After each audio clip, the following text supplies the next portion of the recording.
Good afternoon, Your Just a Honors. few questions, Counsel. Opo. All organisms decompose when they die, and it's only through embalmment that the decomposition is delayed, is interrupted. Marcos has been dead for 27 years now, and the family wishes to have the remains buried in the Libingan ng Bayani. You oppose the burial because you worry about the honor that would be accorded the family with a hero's burial, and perhaps also with the, I guess, the 100 square meter plot that is, I think, entitled to former presidents. Opo.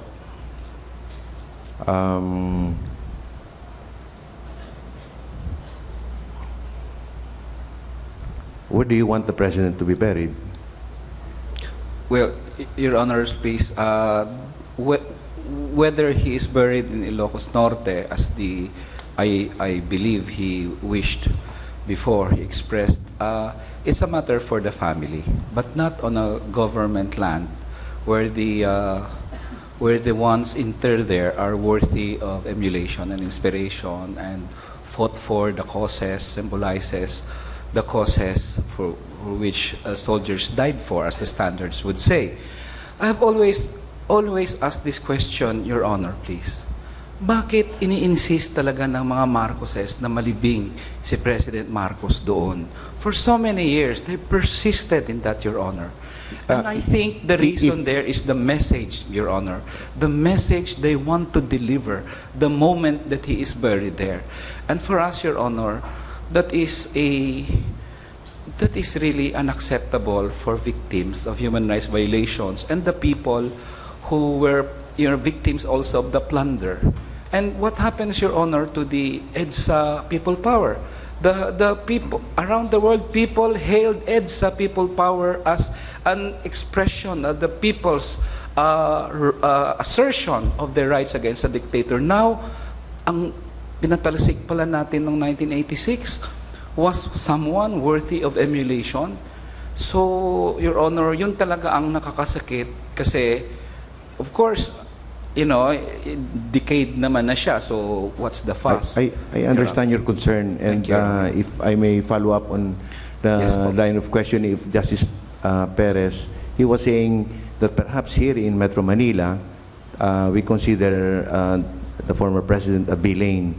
But in the Ilocos, you'll agree with me that he's hero worship there. Now, that is as far as what about the time when he was during his first term? During his first term, that was 1966 to 1969. Opo. You'll concede that he did some great. He did some good things for the country during that period. I don't know, Your Honor. You would not know. Yeah, I was. Anyway, you have no objection that he be buried in Batak. I think that was the understanding of during the time of President Ramos, no? When yes. My objection, in fact, Aquino's family agreed that that he returned to the country, provided he be buried there in Batak. Now, will you agree also that he be accorded full military honors in the burial? For me, Your Honor, if you're disqualified in one, you're disqualified in all. Parang incongruent. No, you're already agreeing that he can be buried, or you don't agree at all that he can be buried. Well, for me, Your Honor, I'm very sorry to take this a little extreme stand, but for me, the full military honors, Your Honor, is still a state awarded honor, Your Honor, please, and that will still deliver the So message. what you're saying is that if the family changes its mind and decide finally, okay, let's bury the remains of our father there in Batak with full military honors, you'll come to the Supreme Court again and file this petition opposing the burial with full military honors? We don't know that yet, Your Honor, but for me it rankles that he is given a full military honors when his victims have not even achieved justice, Your Honor. But of course, it's something that in the future that we will consider, Your Honor. What about in heritage park? That's adjacent to the Libingan ng Bayani. Would you still oppose that? It's a private park po, ano? Yes. Yeah, well, if it's a private park po, With full military honors. I don't think we have any right at all to intervene in the wishes of the family, Your Honor. And with full military honors, you'll concede to them? Yes, Your Honor. The full military honors is a state-awarded honor, Your Honor. And the state is supposed to follow the Constitution and the laws and so on, Your Honor. And for us, that will be violative of that, Your Honor. But it's something that we don't know will happen, but that is my position as of now, Your Honor. You see, I wonder, because after 27 years, he has been dead for 27 years, and I cannot imagine the remains now, no, of the body. Yes, Your Honor. So, are you? Let's just assume. I don't know. I've been wondering, after 27 years, what has become of the remains?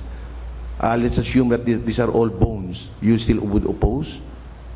Your Honor, many of his victims died 27 years ago and they're also decayed. They didn't even get any honor at all, Your Honors, please. And in fact, they're forgotten. Maybe some of them are forgotten now. So for us, it's really, at least for me, it's unacceptable, Your Honor, that he will still be accorded that recognition of the state, Your Honor. And that's all, Counsel. Thank you, Chief. Thank you po. Justice Peralta.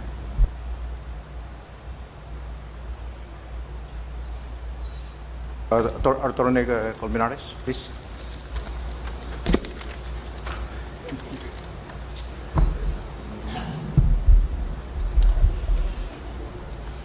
Because we have been talking about RA 829 for a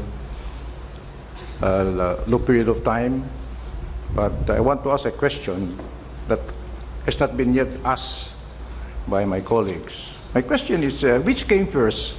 The proclamation creating the Republic Memorial Cemetery or RA 829?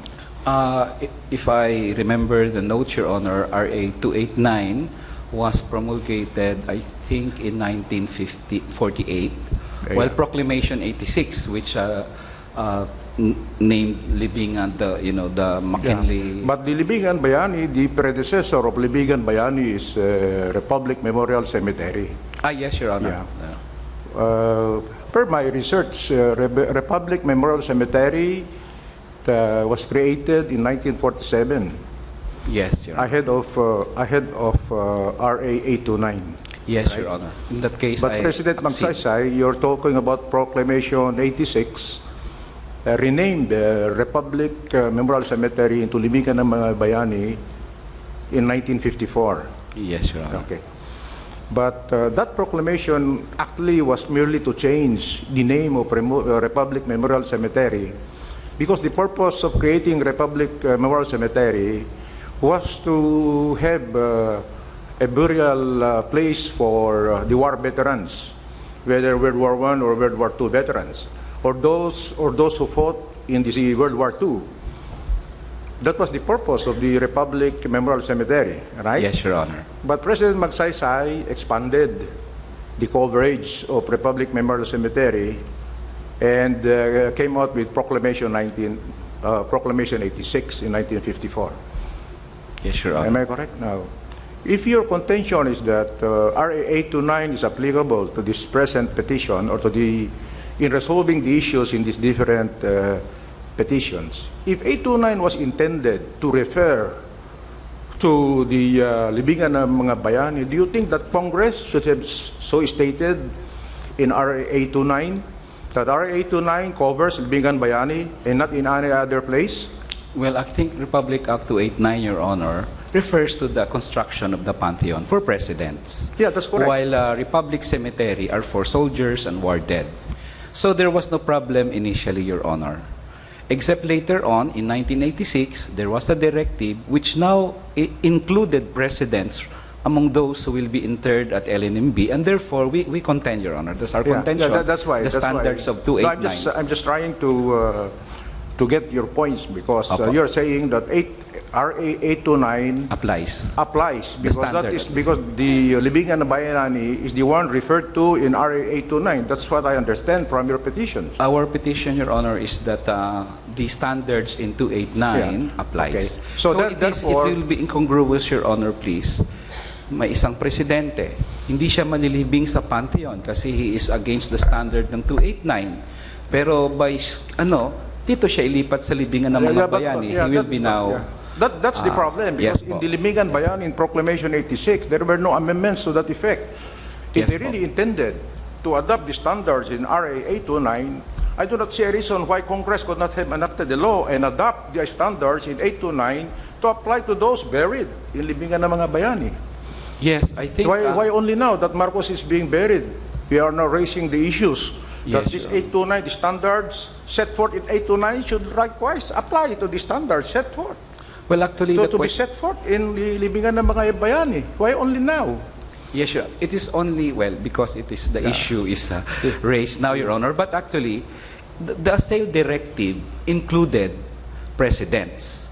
So when that included presidents and President Marcos is now qualified to be interred there, that's when we argue, Your Honor, that the... Yeah, I get your point. My only concern is that if the intention really is to adopt the standards in 829, 829 has been there since 1948. The Republic Memorial Cemetery was created in 1947. It was renamed, 829, sorry. It was renamed to Libingan ng Bayani in 1954. Well, We had all the time. Marcos was deposed in 1986. I think, Your Laws should Honor... have been passed to adopt also the standards set forth in 289 and incorporate in a law.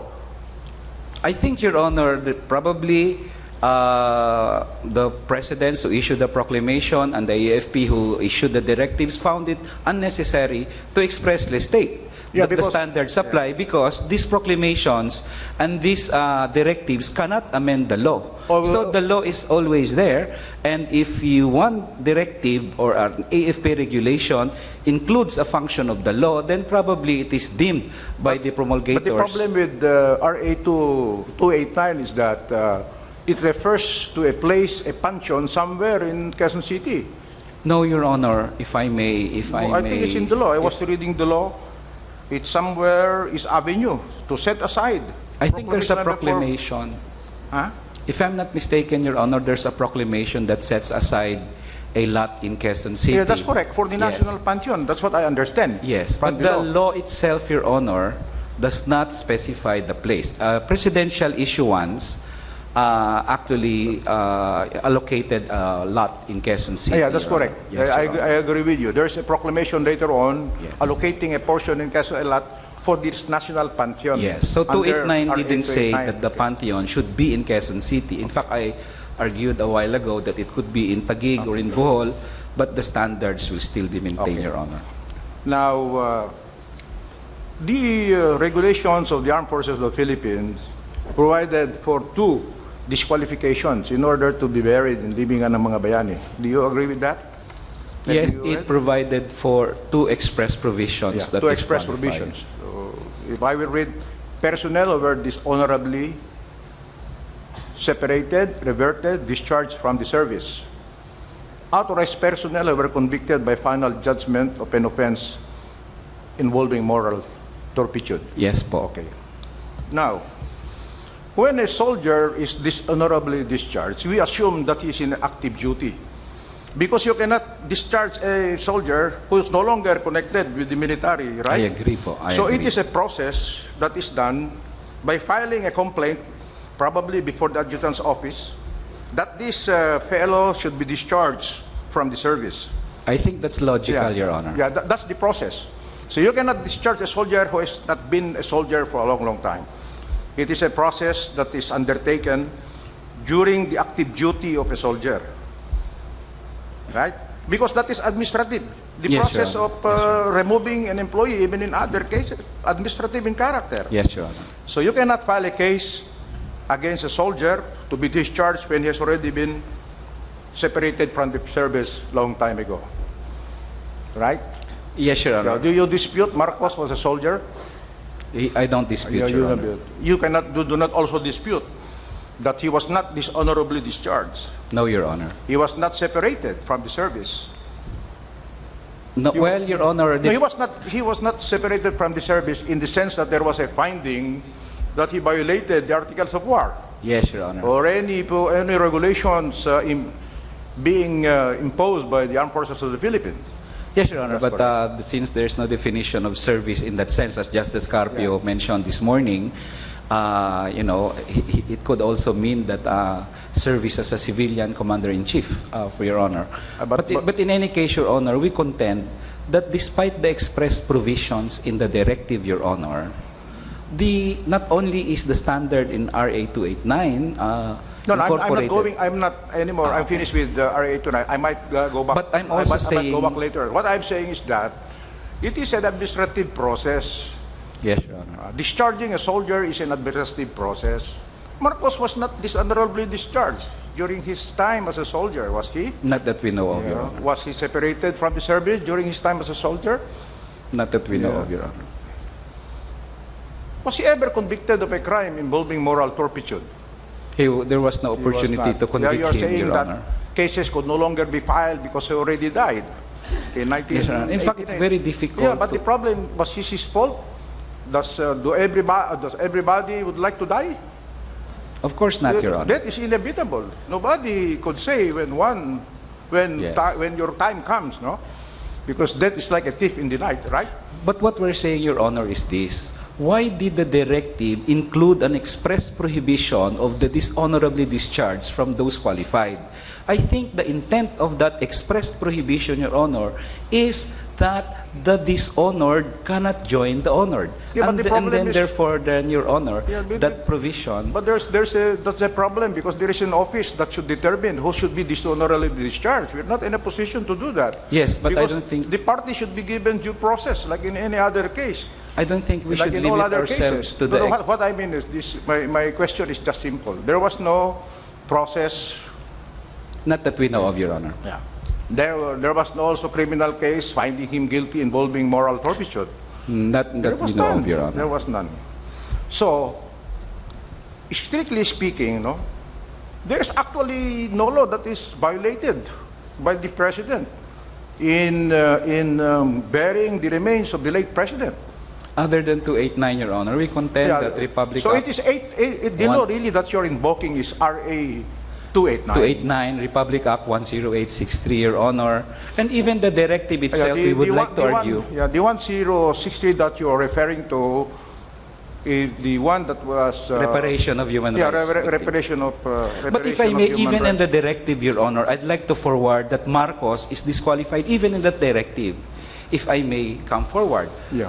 What was the reason why there was an express disqualification of the dishonorably discharged in the directive? I think the intent of that directive is to ensure that the dishonored cannot join the honored.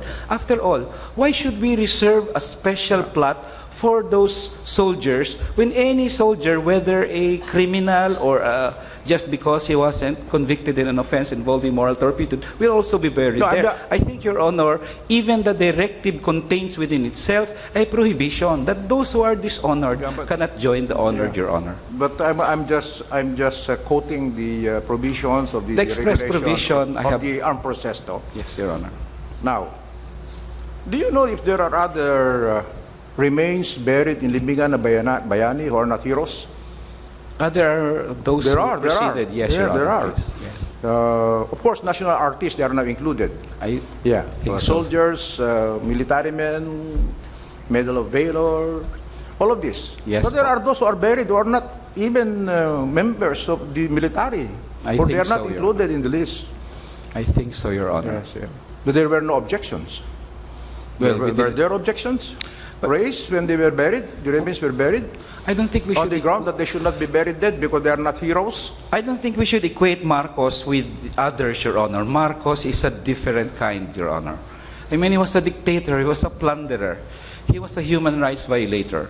And as I mentioned a while ago, Your Honor, if there are scoundrels who were buried there before, then that doesn't justify an addition, that we add one more scoundrel in the cemetery. And Your Honor, please, for us, if there's a proper time to start scrutinizing who gets buried in the libingan, then it's the proper time, Your Honor.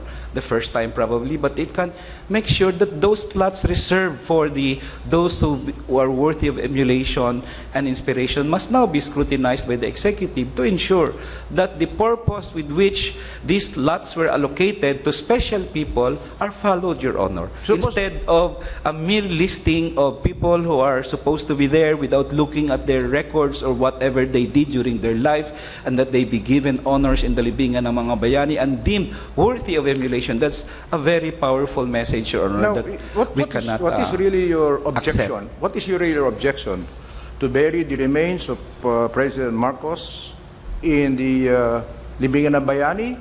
Or your objection is that giving honors, military honors in the burial of President Marcos? Are you objecting the remains being buried, or you're objecting to the military honors that would be accorded to the remains? In this case, Your Honor, we object to the fact that he will be buried in a place where under the law he is deemed a model worthy of emulation and a source of inspiration, Your Honor. Because if he is a source of inspiration to the next generation, then what kind of model or emulation will that be, Your Honor?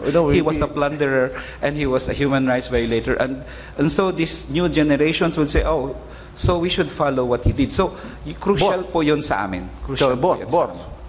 You're not Yeah, both only po, objecting both to the po. military honors, you're Both also po. objecting to the... Because it conveys the same recognition, Your Honor. Okay. That's all, Attorney Colmenares. Thank you po. Thank you also. Justice Leonen. Can I ask Professor Gutierrez to take the podium?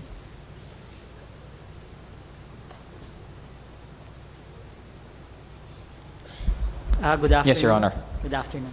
Good afternoon. Would you agree with me that part of the struggles during martial law, or perhaps during the war in the 1940s and even in the revolution of the Katipunan and the different geographical areas in the Philippines, was also to establish a kind of democracy that had an independent and a court with integrity? Yes, Your Honor. Yes. And is it our duty as a collective constitutional body from all these struggles based now in the Constitution, is it our duty to prevent the President from committing any and all kinds of mistakes, including political ones? Not all kinds of mistakes, Your Honor. So therefore, there are kinds of mistakes from our point of view or your point of view that the President is entitled to make because it is part of what is called his political judgment. Is that not correct? Yes, Your Honor. And the challenge is for members of this court coming in with our own journeys and standpoints, our own personal histories, whether we were engaged in the martial law struggle or were victims of it or were on the other side, is to try not to allow our own personal predilections, our own personal judgments to take hold of our opinion. Rather, that we should look at the law, and because we have to preserve the integrity of the court, we have to take care of the position of this court in relation to all the other constitutional departments. Would you agree with that? I agree, Your Honor. Yes. And at that point, at that juncture, it is wrong for us to say, would you agree? It is wrong for us to say that anything that is said by the President who wins an election should be what should happen, because that is not the kind of democracy instituted by our Constitution. I believe, Your Honor, that the court has a duty to actually In other words, review. just because you had 13, 17, 20, 200 million votes, doesn't mean that anything that you do should be rendered constitutional. Is that not correct? Yes, Your Honor. Yes, that's the extreme kind of democracy that is bordering on, if I may use a term that has become controversial lately, bordering on anarchy. Is that not correct? Yes, Your Honor. Because we do not have a monarchy. correct? We don't, Your Honor. The president is not king. Is that not correct? He is not, Your Honor. He neither, I should say, king, or if it were a woman, a queen, correct? Yes, Your Honor. Yes. And during the period of our history, there was only one president that accepted and declared that he was a dictator. Is that not correct? Yes, Your Honor. And that was Aguinaldo. correct? Yes, Your Honor. Yes. And of course, we will go to this later. You have freely called President Marcos as a dictator, an authoritarian, a plunderer, and one of you has even called him a scoundrel. I will look at the legal basis for that later, if any. But for now, we know that we are not under a dictatorship. The president is also accountable to the Constitution, which is an expression of the sovereign. And the sovereign does not express its wishes only by election. Is that not correct? Yes, Your Honor. On the other hand, we go to the other side, that this court should not veto anything that it does not like. Is that not correct? Yes, that's Yes. correct, Your Honor. And the border is whether the issue is really a legal controversy rather than a political one, correct?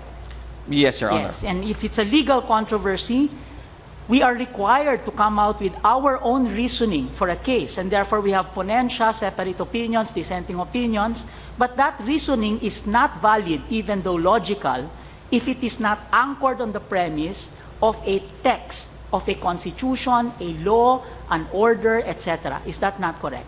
Yes, Your Honor. So no matter how cogent, how logical, how philosophically analytical the reasoning is, for this court and for this legal order, it is not valid unless we can anchor it on a specific provision. Is that not correct? Yes, Your Honor. And of course, needless to say, we all know that there is a hierarchy of laws. And the hierarchy of our law is the Constitution comes first, all the way down to an AFP general guideline on how or who to bury in what place. Is that not correct?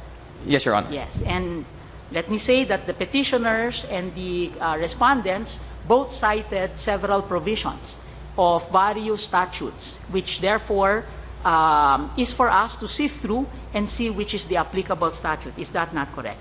Yes, Your Honor. Yes. And pardon me, because sometimes parties think that the procedural issues, in quotation mark, in this case, in these types of cases, are formalities. But to me, that is the crux of the matter. The procedural issues are not procedural in the sense that they are simply defining remedies, but it defines the role of this court vis-a-vis the President of the Republic, and therefore in this case also a precedent for defining ourselves vis-a-vis constitutional organs. Is that not correct? I agree, Your Honor. Yes, and to me there are three levels. The first level is to ask ourselves, should we entertain the petition? And in doing so, at that first level, we look at whether the petition is within our jurisdiction. Is that not correct? Yes, Your Honor. Yes, and I will concede that certiorari prohibition and even mandamus are within our jurisdiction, so I will not go into that. But after jurisdiction, we have questions of justiciability in constitutional cases. Is that not correct? Yes, Your Honor. And justiciability is an aspect of constitutional litigation which shows that this court has a deferent attitude towards all the other political departments. Is that not true? Yes, Your Honor. Yes, we are careful that we only rule on the specific issue at the right time and with the right pronouncements. Is that not correct? Yes, Your Honor. And I think the heart of it is that this court cannot be an advisory body, correct? Yes, Your Honor. For advice, legal advice, there are other higher paid lawyers out there, more eminent lawyers that can advise. Perhaps I see the Solicitor General here, very competent to advise the President, among other things. And I see a whole battery of eminent lawyers on your side that will advise clients. But that advice will be tested. And it is not this court's duty to advise a party. It rules, it decides, correct? Yes, Your Honor. Yes, and that part that we cannot advise the President by means of a case that is not yet ripe for adjudication with no legal controversy is also in deference to the fact that, number one, ultimately, this court decides finally. Is that not correct? Yes, Your Honor. There may be political controversies out there, and at the din of media debates, etc., it will come to this court, and this court must not join the fray. It must look at it with impartiality. Is that not correct? Yes, Your Honor. Yes. And we have to be careful that we do not create precedents, especially in passionate cases like this. We do not create precedents empowering ourselves, and I would say even usurping powers which are not accorded to us. Is that not correct? I agree, Your Honor. Because at the end of the day, the heart of the Constitution, the basis of our rule of law, is the credibility of this, the Supreme Court. Is that not correct? Yes, Your Honor. So we have to be careful. So let's look at justiciability. There are 2 points. The first is that things that come out of our constitutional role. Therefore, the rules on, we have to have an actual controversy. There must be legal standing on your part. It must be the least mota of the case, and it must be ripe for adjudication. Do you agree? Yes, Your Honor. Yes. Those are fundamentally substantial, though procedural. Substantial, because it defines our role vis-a-vis the other departments. As you have seen in many cases where we had a divided court, for example, in the RH cases, and I would say my dissent was very clear. There was no actual case. In the cybercrime case, I said in certain portions, there was no actual case. And I would say that our waiver of legal standing cannot be done if there is no legal case, if there is no actual controversy, no matter how transcendental the importance of that case is. But that's only my point, and I am one of 15, but this court's collective opinion is already seen in the judgments. The second point, or the second ground for justiciability decisions, is what I call judicial economy. For example, hierarchy of courts. For example, exhaustion of administrative remedies, and so on and so forth. Is that not correct? Yes, Your Honor. And that we have freely waived. As a matter of fact, in the case of diocese, we took pains to actually enumerate the grounds for the waivers for exhaustion and hierarchy of courts. Is that not correct? Yes, Your Honor. And therefore, in this case, the Solicitor General has squarely put into issue the existence of that doctrine called political question. Is that not correct? Yes, Your Honor. And of course, in your memoranda, I hope you can meet it head on. Because so far, this court has discussed it tangentially. Again, the last one was in the case of diocese, where we looked at the political question doctrine. And after all, we have progressed beyond Tanyada versus Cuenco and Baker versus Carr, with apologies to the counsels who filed your pleadings. We have progressed far beyond that. Okay, we have had several recent cases, BT Talong, etc., where this court has grappled with those particular political issues. But to me, it is important that we discuss it today in these oral arguments. Now, second, first question is whether we should tackle this case. Second question is, did the President or the government agency exercise the powers that were given to them within the powers as defined for them by the Constitution, the laws, and the regulations? Correct? Yes, Your Honor. Yes. So, therefore, if it is an allocated power, then therefore we cannot touch it. Is that not correct? Unless there is a showing, Your Honor, that there was grave abuse of Yes. discretion. Now we go to grave abuse of discretion. And to a layperson, it sounds redundant. Grave abuse of discretion. Sobra-sobrang abuse yun. Okay. But discretion is discretion, right? Yes, Your Honor. Abuse of discretion is not when we move. We move only on grave abuse of discretion. And as a matter of fact, this is not in the rules of court. It is found in the Constitution. Is that not correct? Yes, Your Honor. Specifically, Article 8, Section 1, second paragraph. Is that not correct? Yes, Your Honor. Second clause of the second paragraph. Is that not correct? Yes, Your Honor. Yes. So therefore, grave abuse of discretion.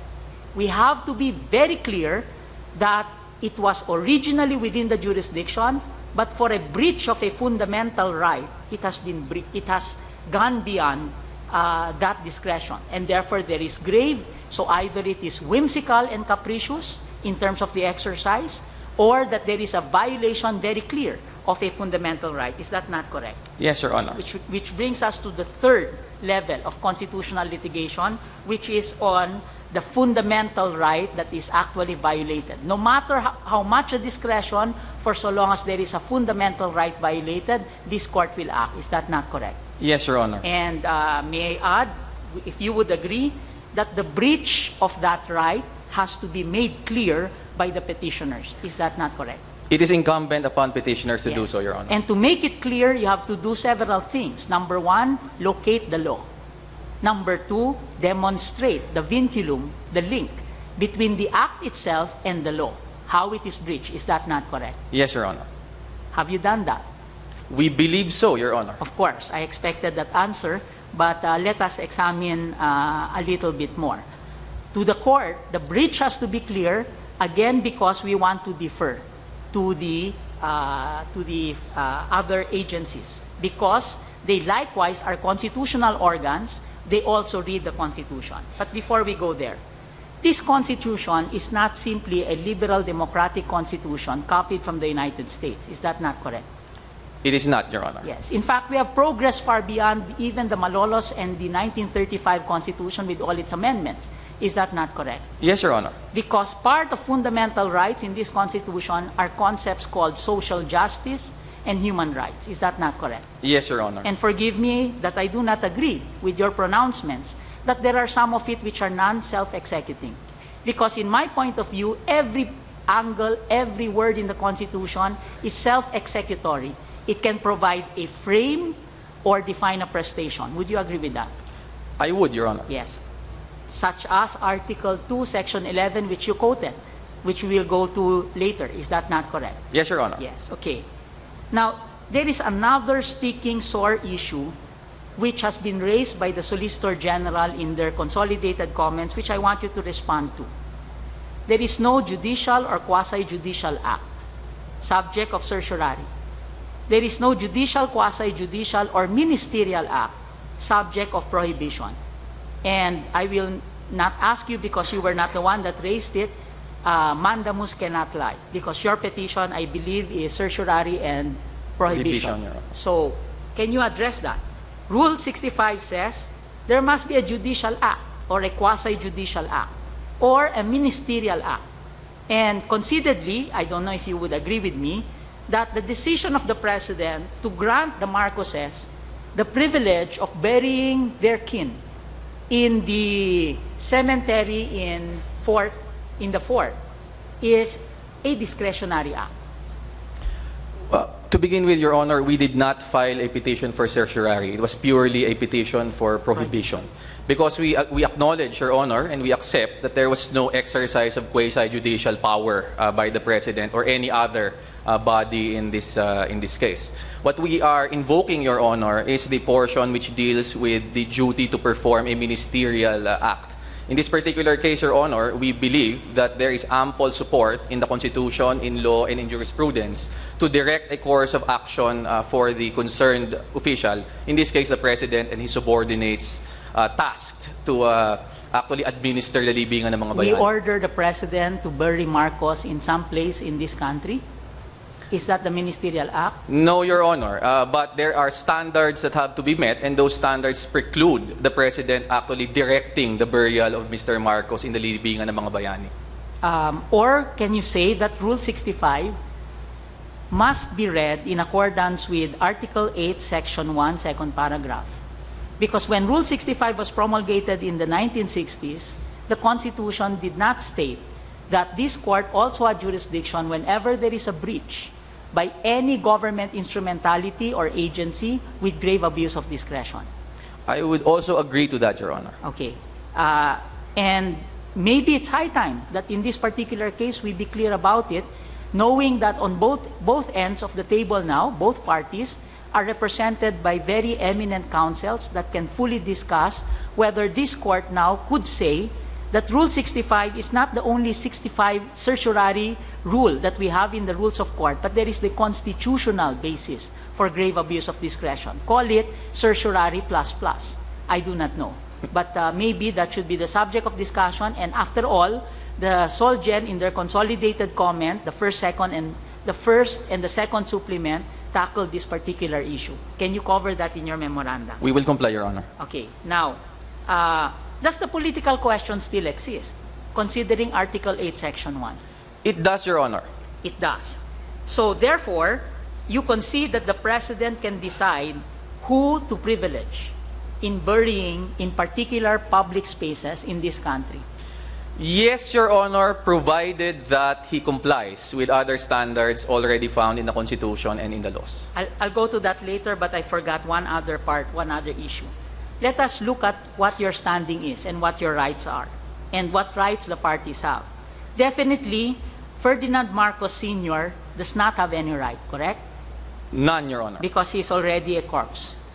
Rest in peace, correct? Yes, Your Yes. In fact, he's no longer human, correct? Honor. Yes, Your Honor. Yes. Does he have human rights?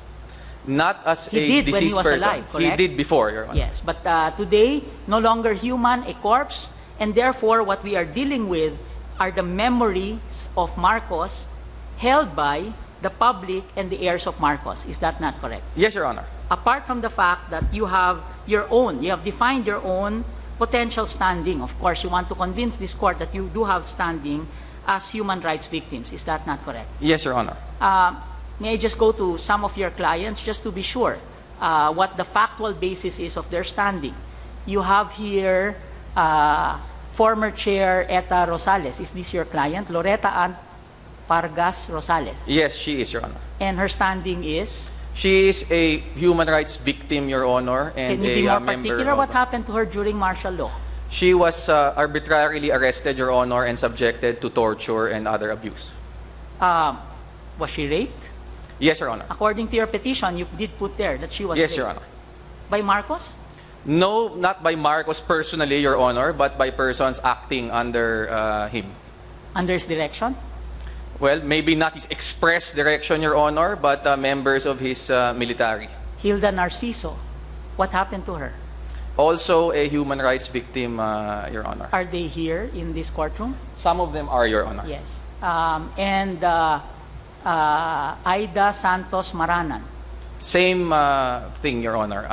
Almost all our petitioners, Your Honor, are actually human rights victims. Counsel, just so the link again is clear, because as I said, we cannot just act on our feelings and our positions during those times. How come you're linking them to President Marcos? They were raped. Do you know how many rape cases this court deals? Incest cases even, on a weekly basis. Lots.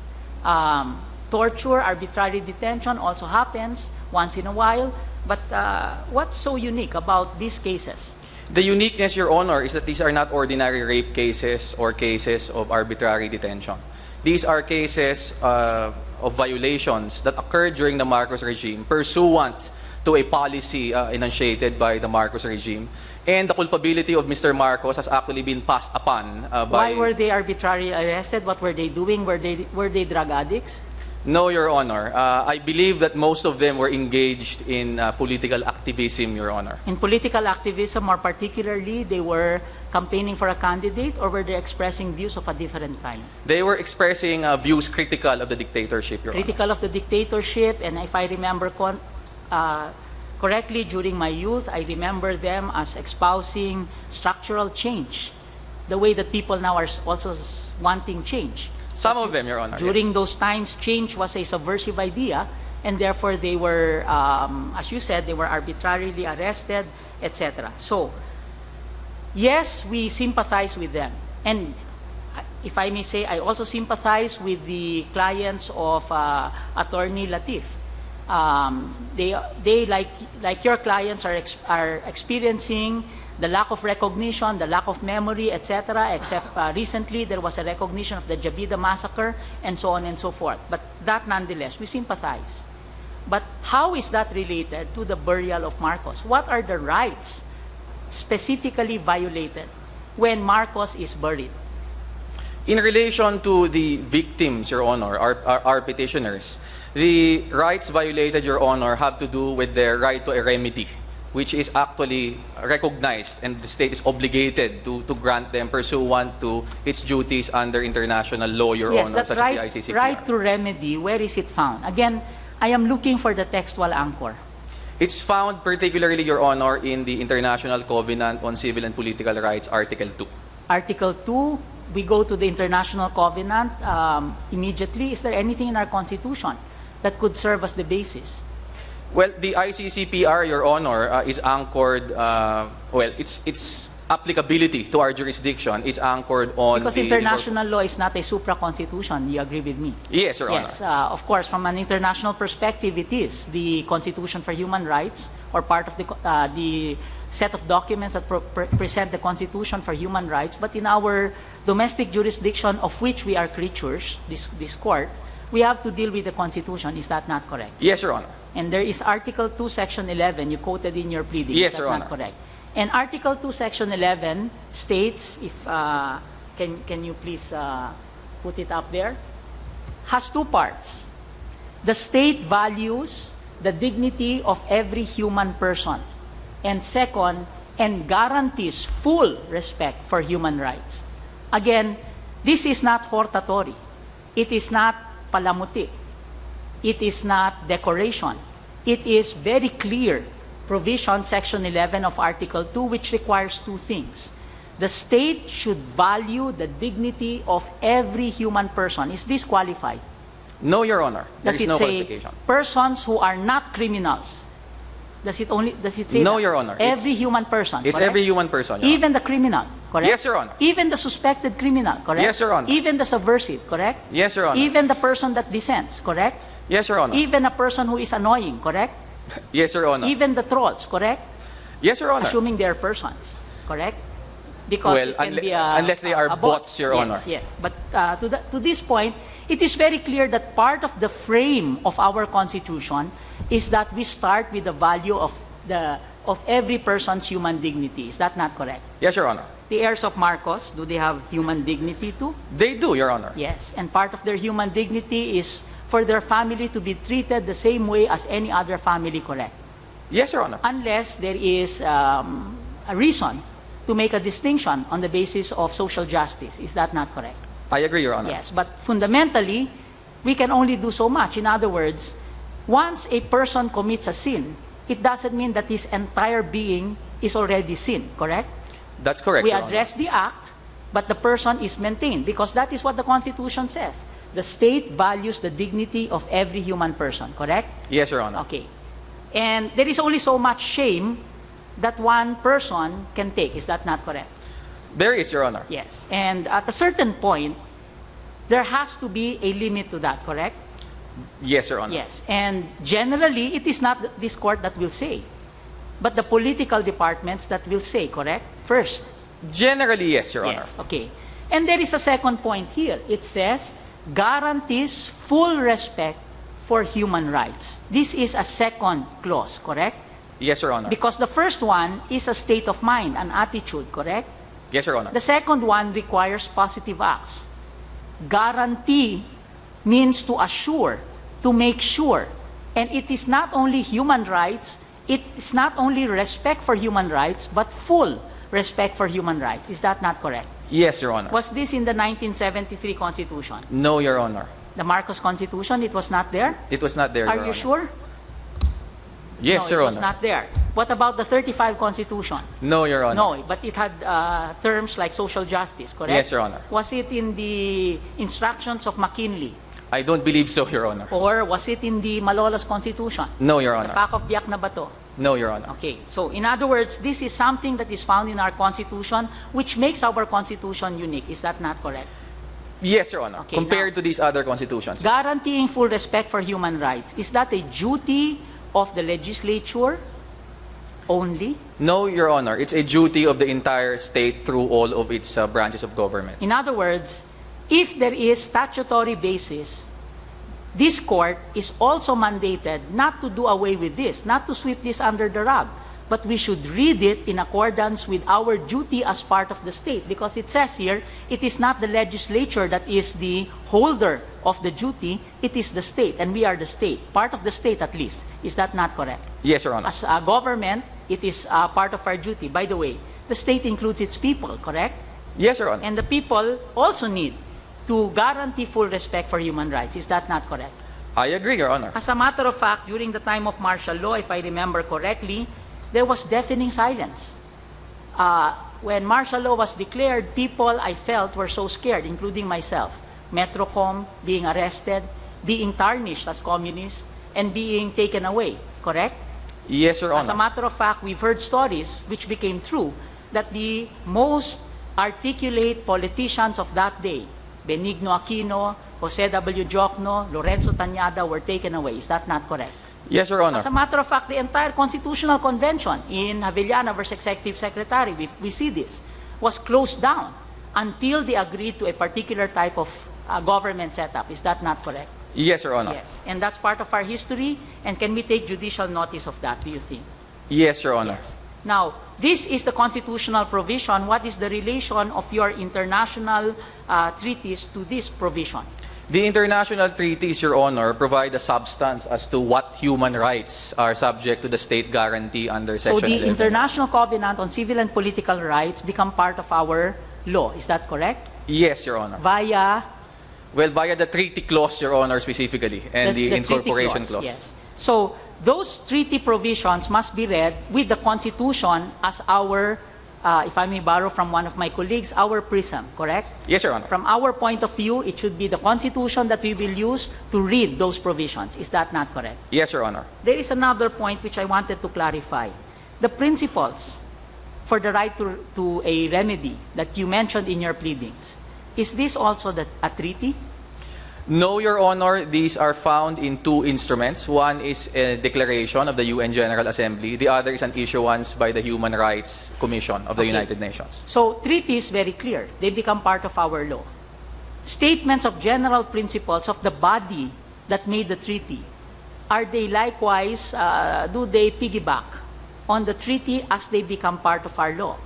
Or are they advisory in nature for purposes of the states that have acceded to the treaty? It depends on the specific nature of the comments, Your Honor. But in this particular case, considering that the declarations of both the UN General Assembly and the Human Rights Commission are simply, well, a reiteration of what is already provided for in the treaty itself, then I would venture to say that they do form part of the treaty norm. That's your position. Yes, Your Honor. And I hope the Solicitor General will respond to that as an issue. The standing of the principles in terms of our legal order. How valid is it? Is it advisory, recommendatory? Are we bound by it? And so on and so forth. Because you anchor the right of the victims on those provisions. That you say that the full guarantee for the right, for respect for human rights includes memorialization, reparation, etc. Is that what you're saying? Well, it's anchored principally on our treaty obligation under the ICCPR, Your Honor. It's merely the further articulation of what the right to remedy actually provides that the other instruments contribute to this particular discussion. Okay, which came first, these principles or the law providing for compensation? Republic Act 1. These principles came first, Your Honor. These were adopted in 2005. So if it were part of the law of the land, why is it not found in the Republic Act? Perhaps because Congress did not see fit to actually mention it further, considering that it's already considered as part of our own law by incorporation. As a matter of fact, there are only two provisions, sections 26 and 27, if I'm not mistaken, which looks at memorialization. Is that not correct? Yes, Your Honor. Yes. And again, maybe you can cover it in your memoranda, whether there is sufficient basis for us to anchor your rights on the principles on the basis of our standing laws as of the present. We will comply, Your Honor. One of the petitioners, and I just want to recognize Petitioner Latif, went to the extent of chronicling. This court 20 times called Marcos a dictator, 20 cases. 18 cases, this court called him an authoritarian. Unfortunately for Attorney Colmenares, we have never called him a scoundrel, because I do not think that we are in the mood for labeling people like that. But the point is that there are 20 cases which calls him a dictator, 18 which calls him an authoritarian. Is February 25 a holiday? It is declared a holiday by the Office of the President every year, Your Honor. Is August 21, the death of Ninoy Aquino, which eventually triggered February 25, the ouster of Marcos, among other things. Of course, there was the People's Movement, the Human Rights Movement, etc. Is it declared a holiday? It is declared in certain years. As a matter of fact, it's a Republic Act, correct? Yes, Your Honor. It's a law, correct? Yes, Your Honor. And it acknowledges the existence of the EDSA iba yun.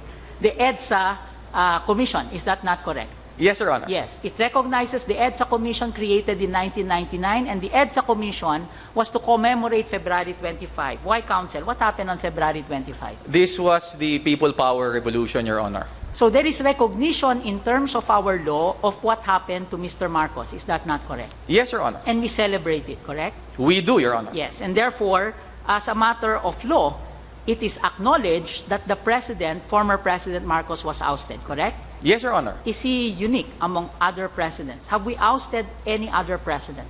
We have not ousted any other president, Your Honor. Because President Estrada, according to this Resigned, court, Your Honor. constructively resigned, Yes. correct?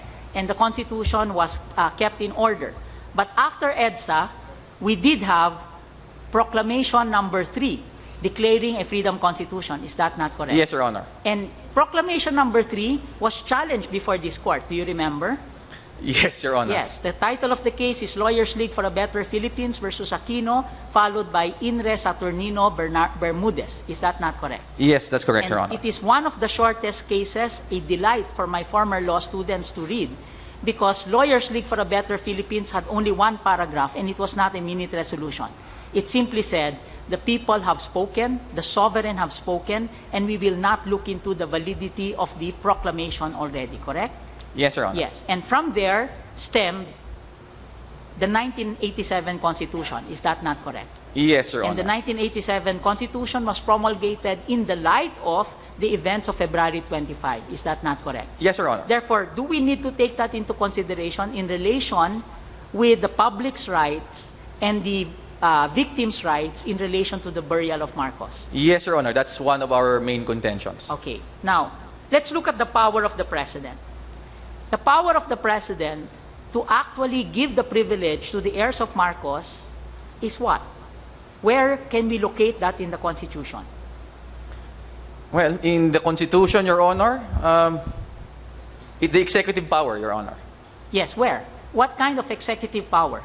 Because we need to find out whether it was properly exercised. Well, I base... Because there is the national pantheon, which is by law, and from the point of view of some of the other justices, if I read them correctly, the other one is with respect to military officials. So can we say that it comes from them as Commander-in-Chief?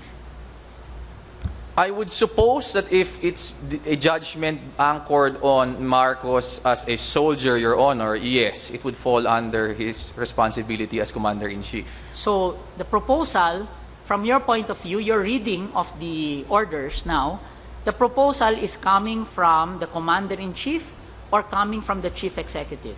Our reading, Your Honor, is that it comes from the Chief Executive, and I base my answer on the explanation advanced by the Solicitor General in his consolidated comment, where he specifically cites the administrative code provisions. By the way, what is the executive order for the burial of Marcos? What is the proclamation? It's a memorandum, Your Honor. No, I mean from the President. Where is the order? There is no order, Your Honor. There is no order. You mean to say the AFP acted on its own? The memorandum from Secretary Lorenzana, Your Honor, directed to the AFP Chief of Staff, cited verbal orders of the President. Is there a citation of the verbal orders? No, Your Honor. Exactly the parameters of the verbal orders? None, Your Honor. In other words, the Secretary of the DND acted saying that there were verbal orders, but the parameters were not stated to him. Is this correct? That is the import of the memorandum, Does Your this Honor. make the memorandum order valid or invalid? We believe that it is invalid, Your Honor, because it does not set any parameters, and that is precisely the argument we are forwarding. And by the way, they are citing in the memorandum orders the AFP regulations. Is this not correct? They do cite that, Your Honor. Yes. And who issued the AFP regulations? I believe it was the AFP Chief of Staff, Your Honor. Chief of Staff. So, if the power of the President being exercised is in accordance with the administrative code, then it must be the President or the Executive Secretary that should issue the guidelines. Is this not correct? Yes, Your Honor. If it comes from him as a Commander-in-Chief, then it has to come from the Department of National Defense, the guidelines at least, correct? Yes, Your Honor.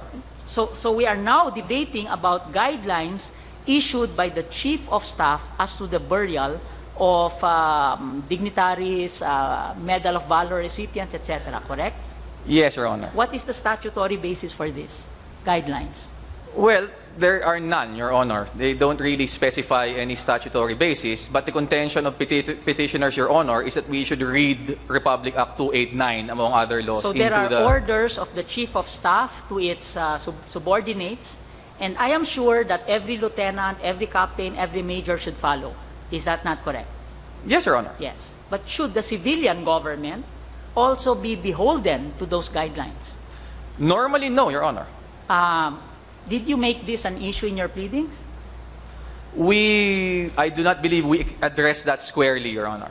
You did not address it squarely, and perhaps since it now comes up, may I ask the Solgen, the heirs of Marcos, and the petitioners to kindly address the validity of the AFP guidelines.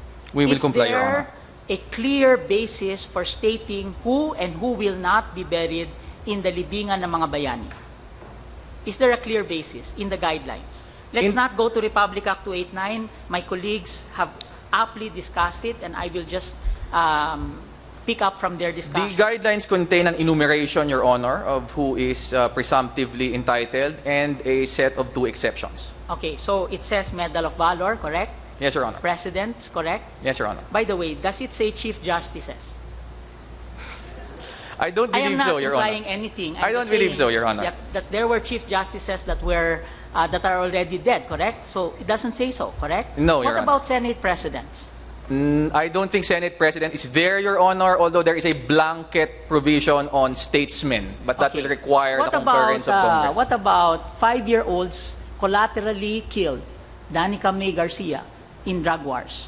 There Not is none, Your Honor. What about 8-year-olds collaterally killed in the Mama Sapano tragedy? None, Your Honor. What about the 44 SAF? None, Your Honor. Well, they are they can there fall, insofar as they are Yes. What members of about the active service. 15 soldiers who valiantly fought the Abu Sayyaf recently and were killed? They will be included, They Your will Honor. be included. What about your mother? My mother, no, Your Honor. Okay, so therefore, can you tell me what the basis is? By the way, does it say widows? It doesn't, Your Honor. It does. It says widows of former presidents, correct? Yes, Your Honor. And don't you think that's a problem? Widows also of secretaries of national defense. It does say, correct? Potentially, it might be a problem, Your Yes. Honor. So there is a listing of this nature, and there are different kinds of personalities. What is the general criteria for bayani? I suppose even if the president has the power to declare who the bayani is, or his alter egos can declare what the bayani is, it must be very clear. Otherwise, according to one of your petitions, it violates equal protection of the laws, correct? Yes, Your Honor. Yes. So, do you know what the basis is? There is no explicit basis found in the regulation, Your Okay, Honor. Medal of Valor, and then it says they're presidents of the Republic. Is there a similarity? Well, I suppose, in a sense, both of them acquired some kind of public recognition, Your Honor, at some point in the past. Well, Medal of Valor, who was the last Medal of Valor awardee that you know? I'm sorry, Your Honor. So there is no public notoriety. In fact, Medal of Valor, very difficult to find, and I only got a listing recently of who the Medal of Valor persons are, and they are of different ranks, and I salute their sacrifice, the human sacrifice that they made for our freedom and our democracy and our Constitution. But presidents, okay, why are they given that privilege?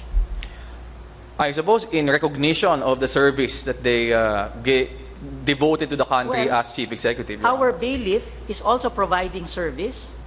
There are public interest lawyers, officers of this court, that go to very far-flung places that provide service and put their lives at stake.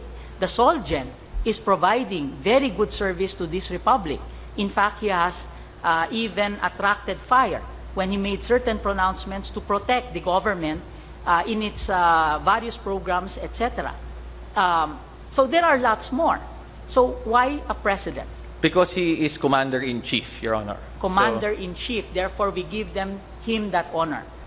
Commander-in-chief, and therefore, at least at some point, head of the military establishment. But he sought that position, and he knows that he is going to be honored as Commander-in-Chief. People will salute him or her.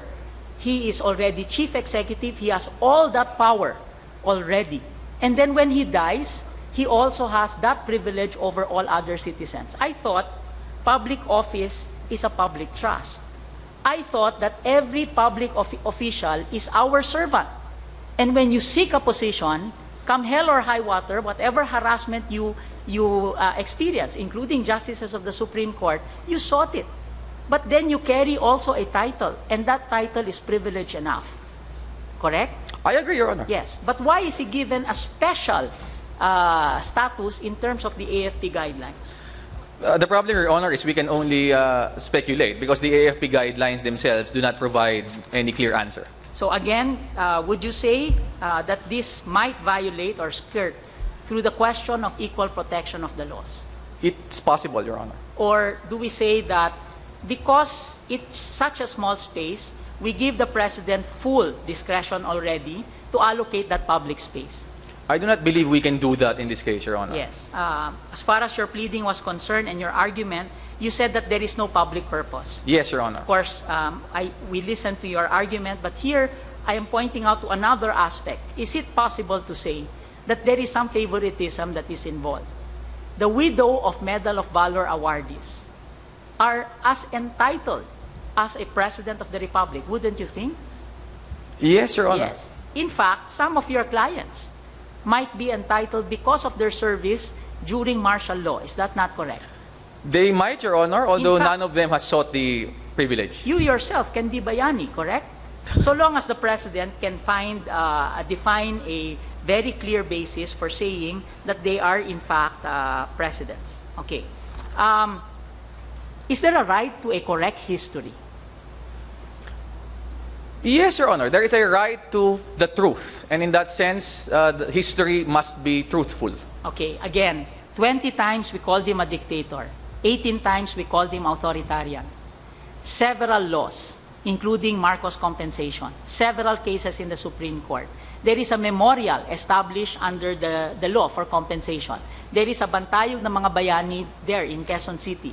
There is that EDSA memorial in the crossing of EDSA and Corinthians, or that street in Corinthians. Our history books already acknowledge in many portions what happened during martial law. And to satisfy you, we can quote the entire paragraph 202, 203, 204, and 205 of the Solgen, where he states that the chapter of Philippine history on martial law is not written in ordinary ink. Rather, its every word is written in the blood and tears of recognized and unsung heroes.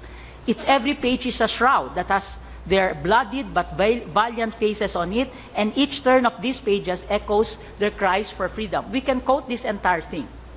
And this will therefore memorialize a lot of things, correct? Yes, Your Honor. So, what will a burial erase? Will a burial erase anything? Yes, Your Honor, because it will contradict precisely this long-standing perspective on our own history that has been inculcated But in our life is Constitution. full of contradictions. Is that not correct? That's true, Your Honor. In but fact, the concept of a hero is a fiction. Is that not correct? to a certain extent, it is, Is Your Honor. Bonifacio a hero? I believe so, Your Honor. Yes, but did we examine his military acumen? In other words, in several battles, did he actually win the battle, or he was late, etc.? We did not, right? We did not, Your Honor. Jose Rizal is admired as a hero, correct? Yes, Your Honor. He's But our national did we hero. examine his, I'm sorry, but girlfriends, etc., and many other things about Jose Rizal? Did we examine that?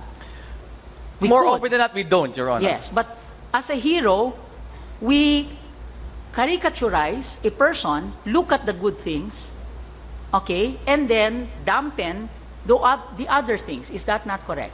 Yes, Your Honor. So a hero is a construct To a certain extent, the image of a hero is a construct, Your and Honor. full of contradictions, correct? If I remember correctly, even Bonifacio's role as a hero has been challenged by Glenn May, another historian, correct? Yes, Your Honor. And at a certain point, there are people that we want to emulate that we put in the pantheon only to be removed at a certain point. Is that not correct? Yes, Your Honor. And therefore, so with history, correct? that there are ways by which there is no one standard line because we are a democracy. There is one entire narrative, and it is kept in the National Historical Commission, maybe, but there will be alternative lines. There will always be alternative lines, correct? Yes, Your Honor. Or perhaps history is that there is a president that buried Marcos in the libingan ng mga bayani, and for forever that president will be put in our annals of history as a person who buried a dictator, an authoritarian, etc. He is making history, correct? Yes, Your Honor. Should we prevent him to put his own self into the annals of history for his own reasons? Might be because that is his idea of moving on, if I may use a colloquial term, and so on and so forth, correct? Well, he's not being prevented from making history, Your Honor. He's being prevented from violating the Constitution and our laws. Again, how does he violate the Constitution? By, as I said, Your Honor, going against, having a decision which goes against the very design of our Constitution. Because in the case of Marcos, Your Honor, we're not just talking about history per se, which can be disputed in the classroom. That, of course, there's room for that. But we are talking about history, which is already institutionalized in the Constitution and forms the basis for so many of its provisions and so many of our laws and Supreme Court decisions. Okay. Let me go to my last 2 points. The Marcos heirs, do they have a right to demand that their Ferdinand Marcos be buried in the libingan ng mga bayani? No, Your Honor. There is no right to bury. This is a privilege that was granted by the current president to them via verbal instructions to the hierarchy of the DND and the AFP. Is that correct? Yes, Your Honor. So it is, the beef is not against them, it is actually against the government. Is this not correct? Yes, Your Honor. Okay. Now, again, dictator, authoritarian, etc. They want to bury their dead. Correct? Isn't there a limit to shame? Isn't there a limit for certain individuals? Yes, my relative committed this and that. Okay? Yes, my father committed this and that. But at a certain point, we have to acknowledge that they were human beings at a certain point. And therefore, that we have to acknowledge that part of them. And therefore, like many other people, they have to be buried. Correct? Yes, Your And Honor. therefore, isn't this too much? We've called him a dictator, we've called him an authoritarian, we've called martial law a dark years, for which I may not disagree. But on the other hand, Article 2, Section 11, we value the dignity of every human person. Until where do we shame an individual? Can that be a legitimate question for this court? Or should that be addressed to the political departments? I think that is more a political question, Your Honor. And the political question was answered by the president. Whether I agree or not, in my heart of hearts, if I were president, and I do not dream to be one, and I hope I will not be ever, I would have done something else, correct? But then that's my own political judgment. But on the other hand, you did say that's a political judgment of the president. That is it not enough that the powerful memories of the brutality of martial law are found elsewhere? And that if this president does not recognize the powerful brutality of those days by burying Marcos, it is his place in history. And this court should not interfere with that. Let him do it, and we can rally, we can speak, we can blog, we can write history books about what's happening today. But as far as this court is concerned, we might be usurping power. Is that correct, or am I wrong? I cannot agree, Your Honor, unfortunately. The question here is not just about the limits of shame, which, if that was the only question, we would happily leave to the executive. But there are factors here, such as the constitutionalization of that particular history, a constitutional perspective on Marcos and his martial law regime embodied in the Constitution, in laws, and in jurisprudence that the President is actually duty-bound to observe. So we're not talking about a dispute of opinion regarding the varying perspectives on whether Marcos was a hero or not, whether he was a bad president or not. We are talking about a constitutionally integrated legislatively determined and judicially sanctioned perspective on the Marcos years and on the man Ferdinand Marcos himself, which should bind the President, Your Honor. In other words, you're saying forgiveness is one thing, but to remember is another thing in terms of our history. Yes, Your Honor. That is precisely what we are saying. Thank you, Counsel, for your time. Thank you, Your Honor.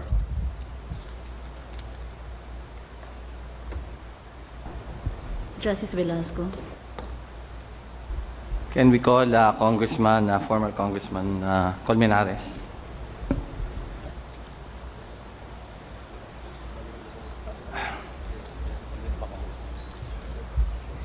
Thank you. State again your basis for saying that the former president cannot be buried at the libingan ng bayani.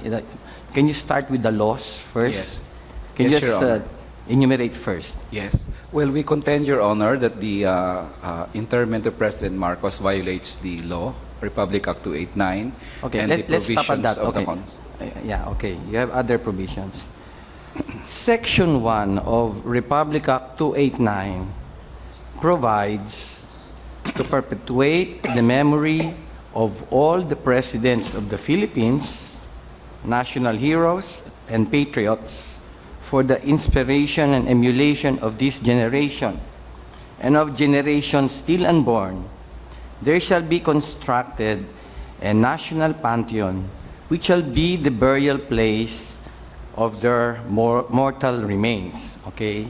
So my first question is, was there already a national pantheon declared by any government agency? Not that we know of, Your Honor. None, okay? So, is there already an existing board of national pantheon? I don't think there is an You existing don't board, think Your Honor. so? Okay. Based on Section 1 alone, it says there is specifically all the presidents of the Philippines. All the presidents of the Philippines.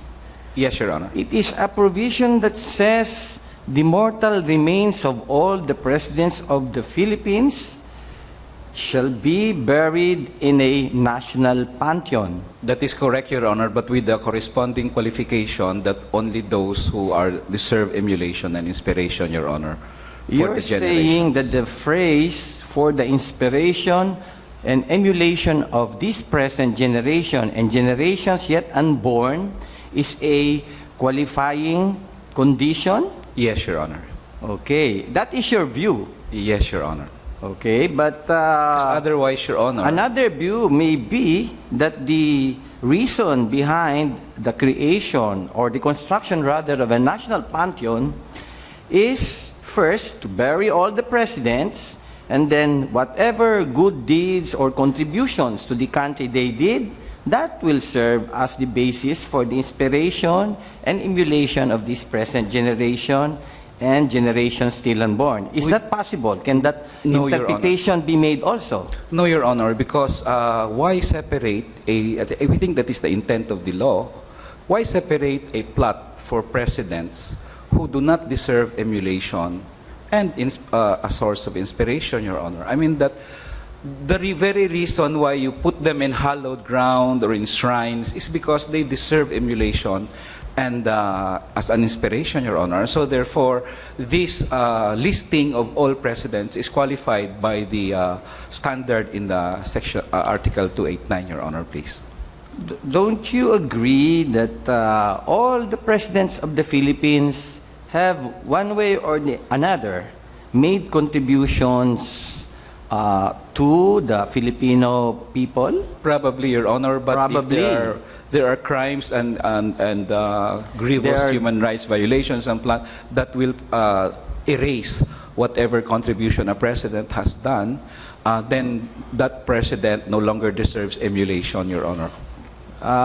Would you agree that there may be a view that we can emulate and this will possibly inspire the present generation regarding only the good things that a former president has done and then disregard the others? We don't think so, Your Honor. You don't think so. But you must agree that Section 1 explicitly provides all the presidents of the Philippines. Yes, Your Honor. And we then have no it problem. is your contention that the phrase for the inspiration and emulation of the Filipino people is a qualifying Yes. condition. Yes, Your Okay? Unfortunately, you admit that there is still no board on national pension.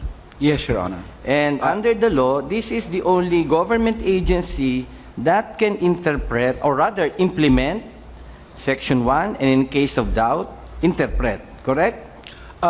Well, Your Honor, No, based on the law. Section 2. based on the law, yes, Your Honor. Okay. But there was a presidential decree that reorganized the government, if I remember right, Your Honor, and the functions of the Shrine Committee was transferred to the DND and to the PIVAO and so on, Your Honor. We're Please. only referring to, we're confined to the board on national pension. There is no board, Your Honor. So, up to now, because the board has not yet been created,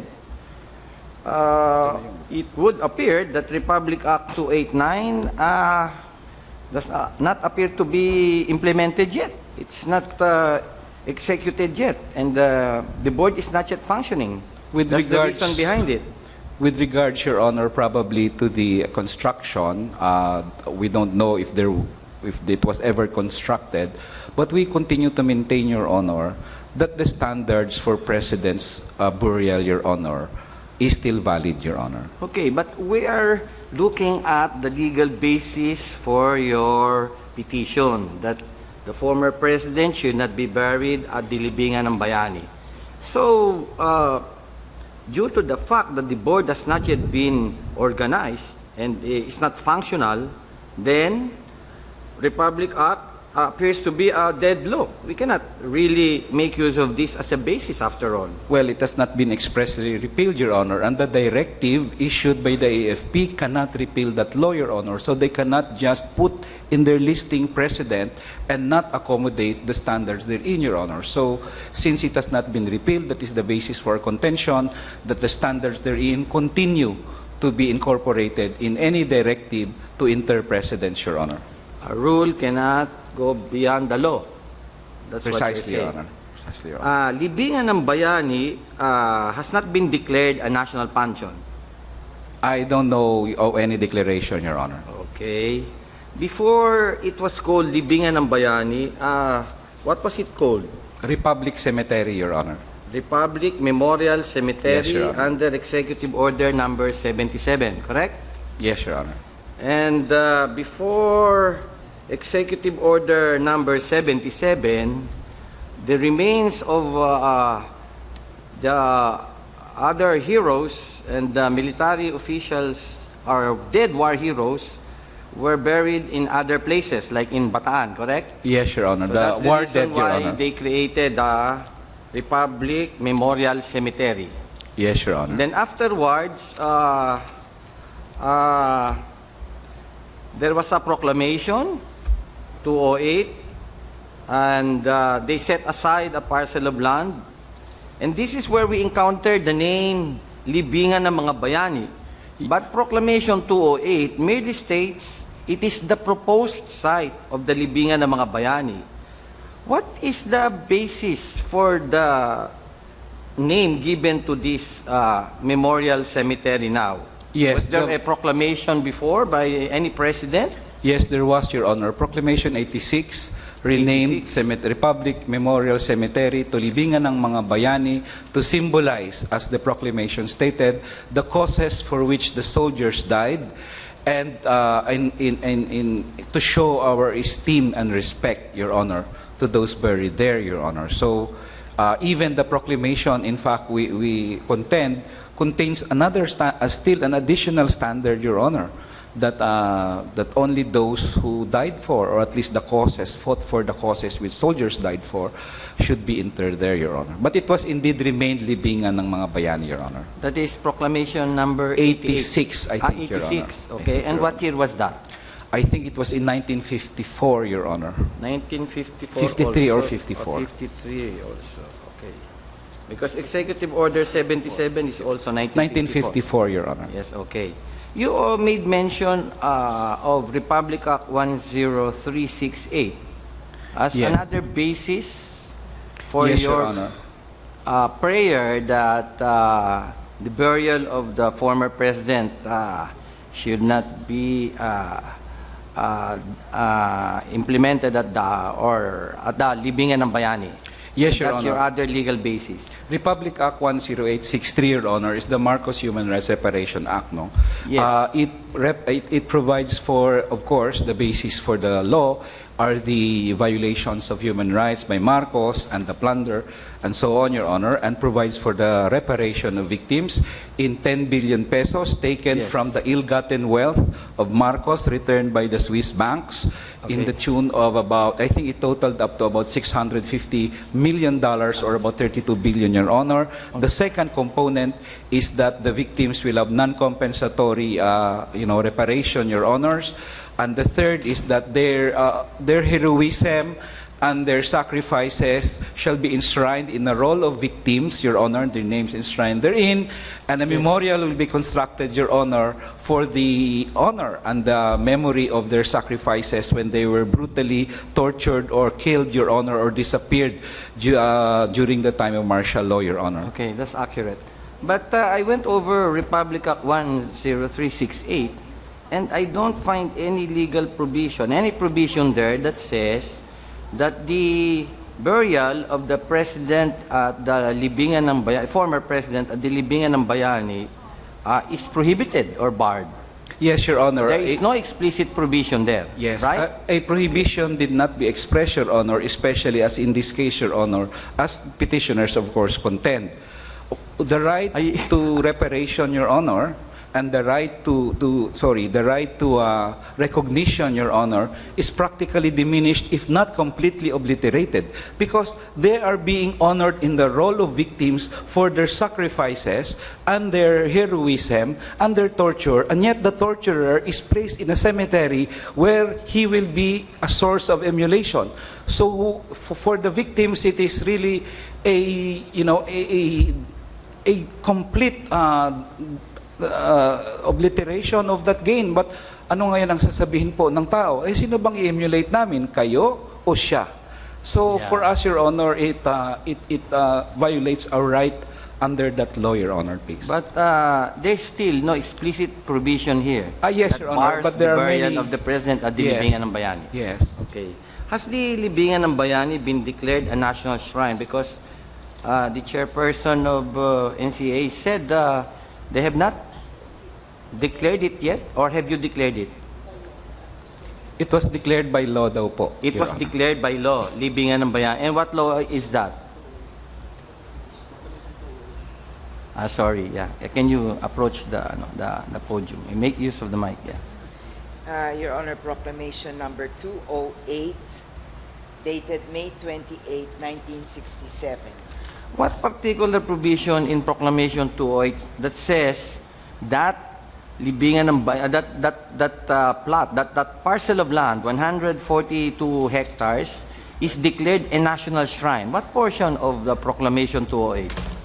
I don't have the exact provision, but a summary of the proclamation states it was declared a national shrine and placed under the administration of the National Shrine Commission. This was in 1967. Yeah, it's 1967. Yes, yes, Your Honor. Unfortunately, I don't have it does not appear I have the complete all the portions of the proclamation. But what I read from the proclamation is that that parcel of land is the proposed site of libingan ng mga bayani. So, but you read another provision. Can you read it again? The title is Proclamation number 208. Yes, 1967. Yes, And there was the yes, Your particular provision that you mentioned? It declares the cemetery, it separates the libingan ng mga bayani from the Fort Bonifacio military reservation and declares the cemetery a national shrine under the administration of the National Shrine Commission. Parang dineclare lang na ano.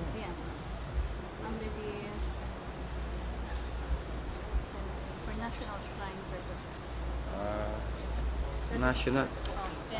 Madam Chairperson, the proclamation says it is reserved. Is that the same as saying it is already declared as a national shrine? To me, it's just a reservation of the land. And then it says proposed site of libingan ng mga bayani. It is your office that declares a particular no, and who actually is it by law or by proclamation? Either law or proclamation. Yeah, other Yes, than Your Honor. Proclamation 208, is there There's any no- other proclamation that categorically? Yeah.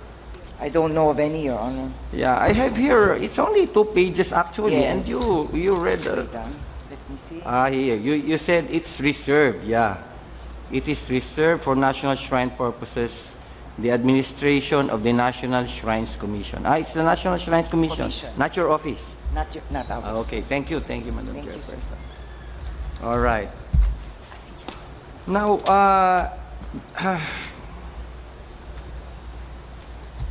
you're saying, are you claiming that the AFP regulation is also the basis for your petition that the former president should not be buried at the libingan ng bayani? The Yes, one- Your Honor, we ask the Honorable Court to strike it down, Your Honor. The AFP, The regulation, no, sorry, the directives, Your Honor, of the directives have to be nullified and of Yes, no that's what- legal effect?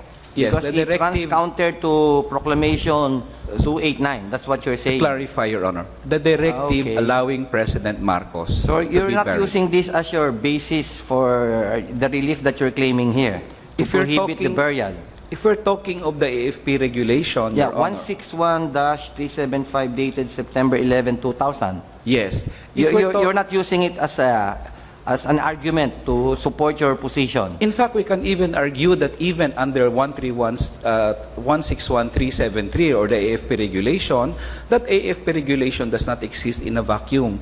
In fact, even that AFP regulation makes sure that those reserves for the libingan ng mga bayani, it is reserved only for those honored. Otherwise, why would the directives say that those dishonorably discharged and those guilty of offenses involving moral turpitude should not be allowed? For us, the intent of the directive is not merely to say all this listed here will be interred therein, but also to ensure that those who are dishonored, Your Honor, cannot be joined there. So that can even be claimed. Although, of course, our main attack in the petition is that the directive of the DND Secretary and the AFP, Your Honor, is invalid because it violates the law and the Constitution, namely your RA 289, RA 10863, Your Honor, and so on, Your Honor, please. I'm not sure about the other petitioners. I don't know if I can ask the other petitioners if they made use of AFP regulations. What's this? 161.375. Congressman Lagman. Congressman Lagman, you may Did you choose to... Make I you think you made made a use of request. this? Yeah. Yes. No, I could stand up. Okay, Your Congressman. Honor. We just mentioned this particular AFP regulation to show those who are disqualified, Okay. which means to say those discharged from the service and those convicted of crimes involving moral turpitude. And we discussed those discharged from the service because we said that no less than the sovereign act of the Filipino people discharged the president. I see. Okay, but you would admit also that based on the rules of the, I don't know, the agency in the military that handles the administrative complaints, that it is only the AFP that can decide on who can be discharged, separated, or reverted to previous rank. Isn't that right? Strictly with respect to military personnel.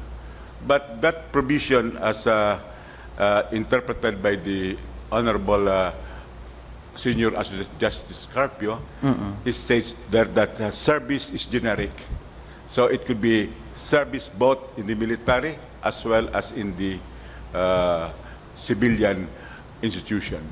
But moreover, Your Honor, when the late President Marcos was discharged by the Filipino people in that EDSA revolution, he was discharged not only as President of the Republic, but also in his concurrent capacity as Commander-in-Chief of the Armed Forces. Under the Constitution, he holds the highest ranking of a soldier as Commander-in-Chief. But you would admit, Mr. Congressman, that this is a view that has not been made part of jurisprudence yet. There is no previous case decided by us that said a discharge as a military, as a commander-in-chief of the country can be done by the sovereign people. There is no case like that before. You are correct, Your Honor. There has been no jurisprudence. That is why this case will brace that jurisprudence. Okay. Now, hypothetical, but although I don't want to mention the name of the former president, for example, that particular president was convicted and yet restored to civil and political rights. If something happens with him, is he entitled to be buried at the Libingan ng Bayani? At the proper time, Your Honor, that should be resolved.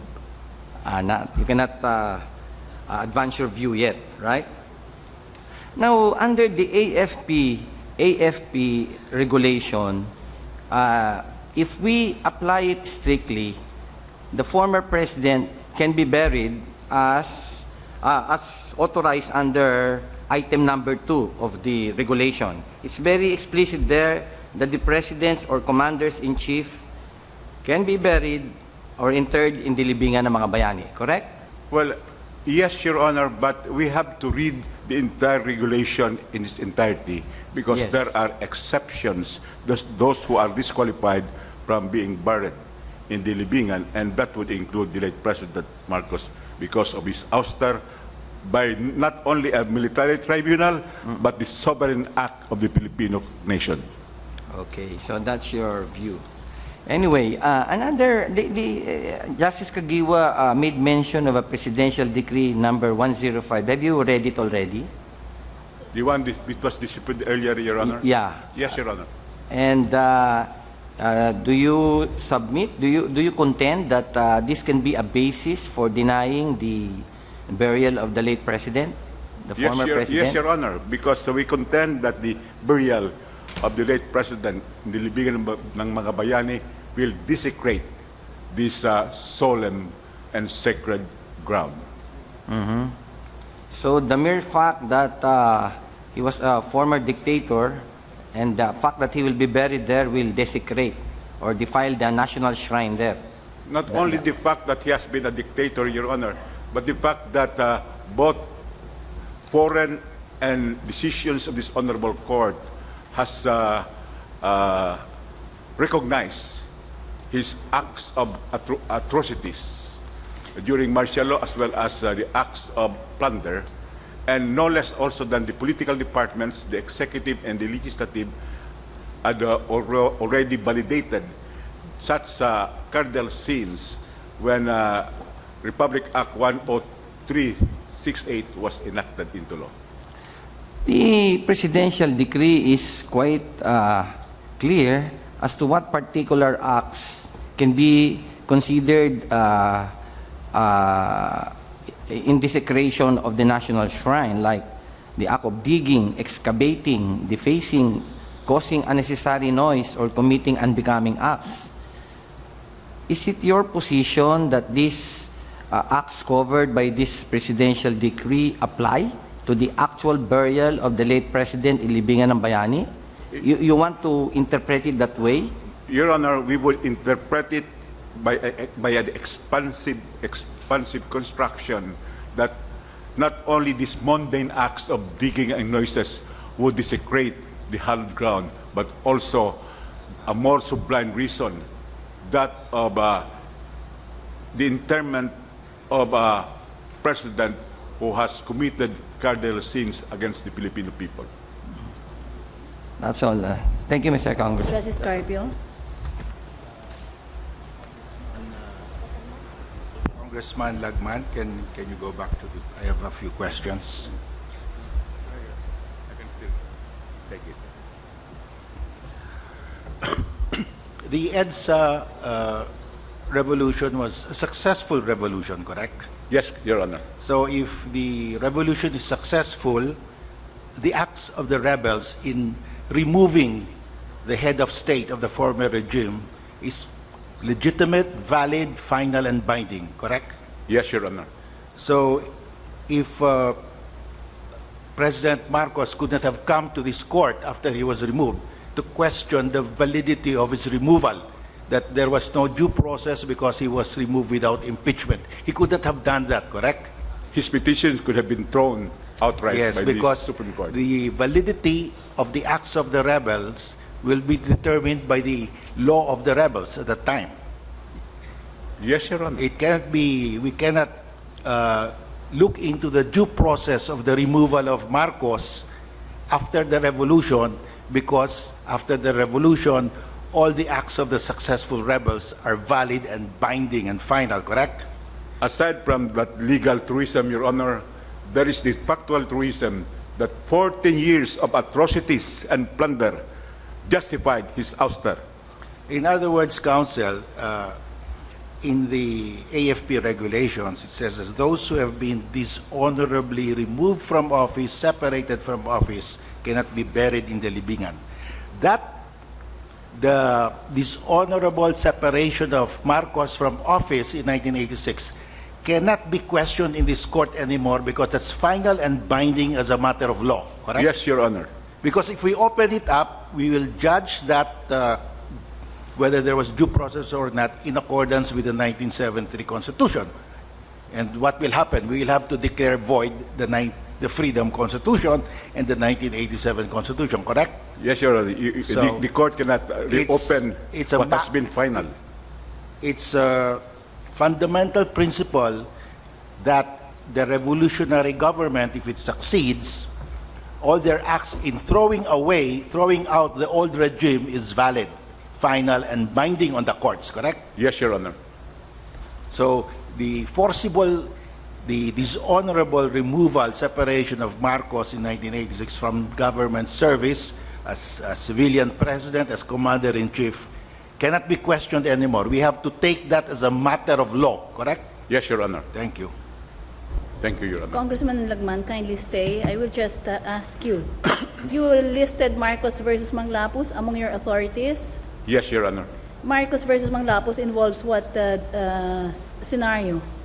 Well, in the case of Marcos versus Manglapus, it was with respect to the attempt of the former president and his family to return to the Philippines. And according to the Honorable Court, that return can be barred because it would, in a way, adversely affect the efforts of this country to recover the ill-gotten wealth has stashed away in foreign jurisdiction.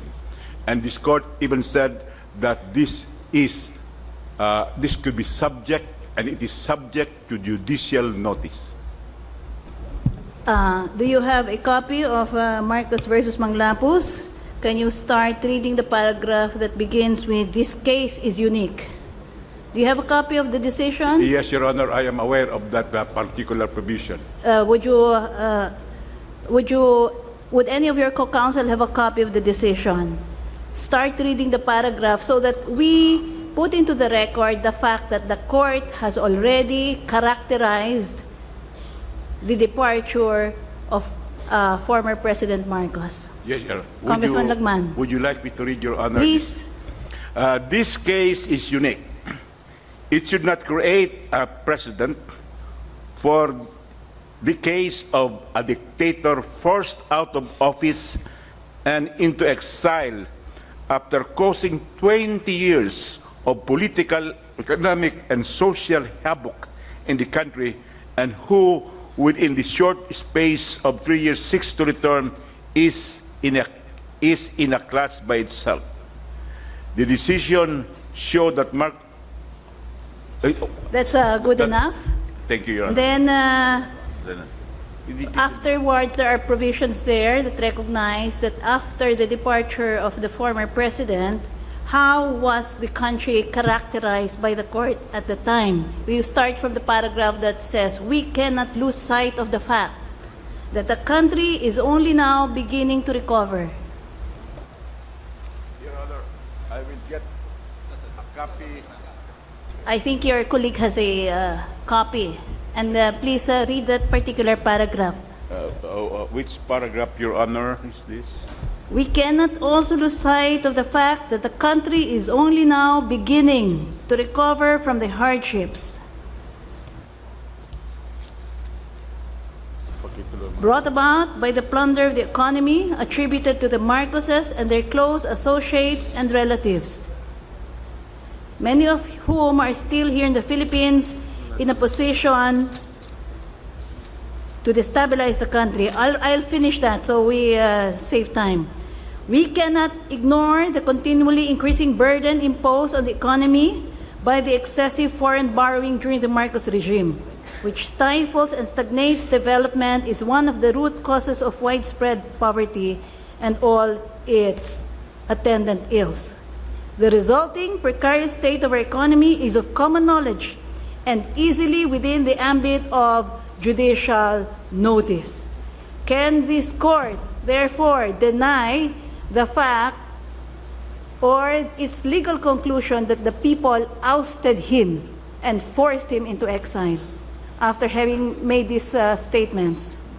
That is final, Your Honor, and it could not be reopened in any case. Can the court still say that good resulted after President Marcos left the country, after it said that the precarious state of the economy is the result of his rule and is within the ambit of judicial notice? Can the court still turn its back to that? No, Your Honor. Okay. I would want the parties to summarize for us the kind of pronouncement that the court has made, the legal and factual conclusions it has reached, together with the kinds of figures that amount, all the charges relating to the Marcoses have been recognized in court. Now, may I thank you, Congressman Lagman. May I ask Attorney Ibarra Gutierrez to come here to approach the podium. Do you know the case of Galman versus Sandigan Bayan? I don't believe it's part of the cases we included in the petition, Your Honor. All right. What you have been hearing questions and you have taken positions relative to certain judicial philosophies. Some raised questions saying that unless there is a clear statutory or constitutional prohibition characterizing the former president as someone who cannot be buried at the lebigan ng mga bayani, then the court cannot act on your petition. You have heard those questions? Yes, Your Honor. There are also those who wish to say that the Constitution and all judicial pronouncements and statutes should be read as an integrated whole, creating a legal bar for this present president to order the burial of the President Marcos in the libingan ng mga bayani. You also have heard that? Yes, Your Honor. All right. So you are basically talking about a clash between two judicial philosophies. And one is for a hard law requirement, requiring you petitioners to set forth a clear legal standard which is being violated by the President and his subalterns. And those who believe that the Constitution lives in such a way that every pronouncement must be given life together with judicial pronouncement and statutes. So now you have a task that you must discharge. But before that, I want to frame the mindset of the court. And it is clear that Galman versus Sandigan Bayan sets that out. Okay. If you will remember Galman versus Sandigan Bayan, the court was then tasked to determine whether serious irregularities amounting to miscarriage of justice was committed by the Tanod Bayan and the Sandigan Bayan. And the court concluded that the trial was a sham. And the Sandigan Bayan, the court concluded, was pressured by Malacanang into reaching a favorable verdict and therefore cannot be considered an impartial court. And let me now go to the pertinent findings of fact issued by the court then. The pressure exerted by President Marcos in the conference held on January 1985-10 pervaded the entire proceedings of the Aquino-Galman murder cases, as manifested in several specific incidents and instances it enumerated in the report under the heading of manifestations of pressure and manipulation. The testimony of Justice Herrera that during the conference and after an agreement was reached on filing the case and subsequently acquitting the accused, President Marcos told them, "Okay, magmoro-moro na lamang kayo." And that on their way out of the room, President Marcos expressed his thanks to the group and uttered, "I know how to reciprocate." Did not receive any denial or contradiction either on the part of Justice Fernandez or Justice Pomaran. The record shows sufficiently that from beginning to end, the then President used, or more precisely, misused the overwhelming resources of the government and the authoritarian powers to corrupt and make a mockery of the judicial process in the Aquino-Galman murder case. The secret Malacanang Conference, at which the authoritarian president called together the presiding justice of the Sandigan Bayan and Tanod Bayan Fernandez and the entire prosecution panel headed by Deputy Tanod Bayan Herrera, and told them how to handle and rig moro-moro the trial and the close monitoring of the entire proceedings to assure the predetermined ignominious final outcome are without parallel and precedent in our annals and jurisprudence. With the declaration of nullity of the proceedings, the cases must now be tried before an impartial court with an unbiased prosecutor. There has been the dark long night of authoritarian regime since the fake ambush in September 1972 of then Defense Secretary Juan Ponce Enrile, as admitted by Enrile himself, was staged to trigger the imposition of martial law and authoritarian one-man rule, with the padlocking of Congress and the abolition of the office of the Vice President. As recently retired Senior Justice Vicente Abansantos recalled in his valedictory to the new members of the bar last May, in the past few years, the judiciary was under heavy attack by an extremely powerful executive. During this state of judicial siege, lawyers, both in and outside the judiciary, perceptively surrendered to the animus of technicality. In the end, morality was overwhelmed by technicality, so that the latter emerged ugly and naked in its true manifestation. Now that the light is emerging, the Supreme Court faces the task of restoring public faith and confidence in the courts. The Supreme Court enjoys neither the power of the sword nor of the purse. Its strength has mainly in public confidence, based on the truth and moral force of its judgments. This has been built on its cherished traditions of objectivity and impartiality, integrity and fairness, and unswerving loyalty to the Constitution and the rule of law, which compels acceptance by the leadership as by the people. The lower courts draw their bearings from this Supreme Court. With this court's judgment today, there must be a rejection of the temptation of becoming instruments of injustice, as vigorously as we rejected becoming its victims. The end of one form of injustice should not become simply the beginning of another. What the past regime had denied the people and the aggrieved parties in the sham trial must now be assured as much to the accused as to the agreed parties. The people will assuredly have a way of knowing when justice has prevailed as when it has failed. Do you therefore understand, Mr. Petitioner, that this is basically a test also of the Supreme Court? Do you think that the Supreme Court can turn its back on the announcement it had made in 1986, when it recognized that even the judiciary was attacked and afflicted, and even the legal profession itself was damaged by Mr. Marcos? I hope the Supreme Court is never again called upon to actually have to do that, Your Honor. But I acknowledge that that statement reasserting judicial independence in the face of threats from an overly powerful executive is something that should inform the Supreme Court's actions and decisions from then on. Is there legal significance in the statement that the legal profession must not succumb to technicalities in order to deny justice? Yes, Your Honor. That is one of the major contentions in our oral arguments and in our petition, Your Honor. And how do you make out that argument, counsel?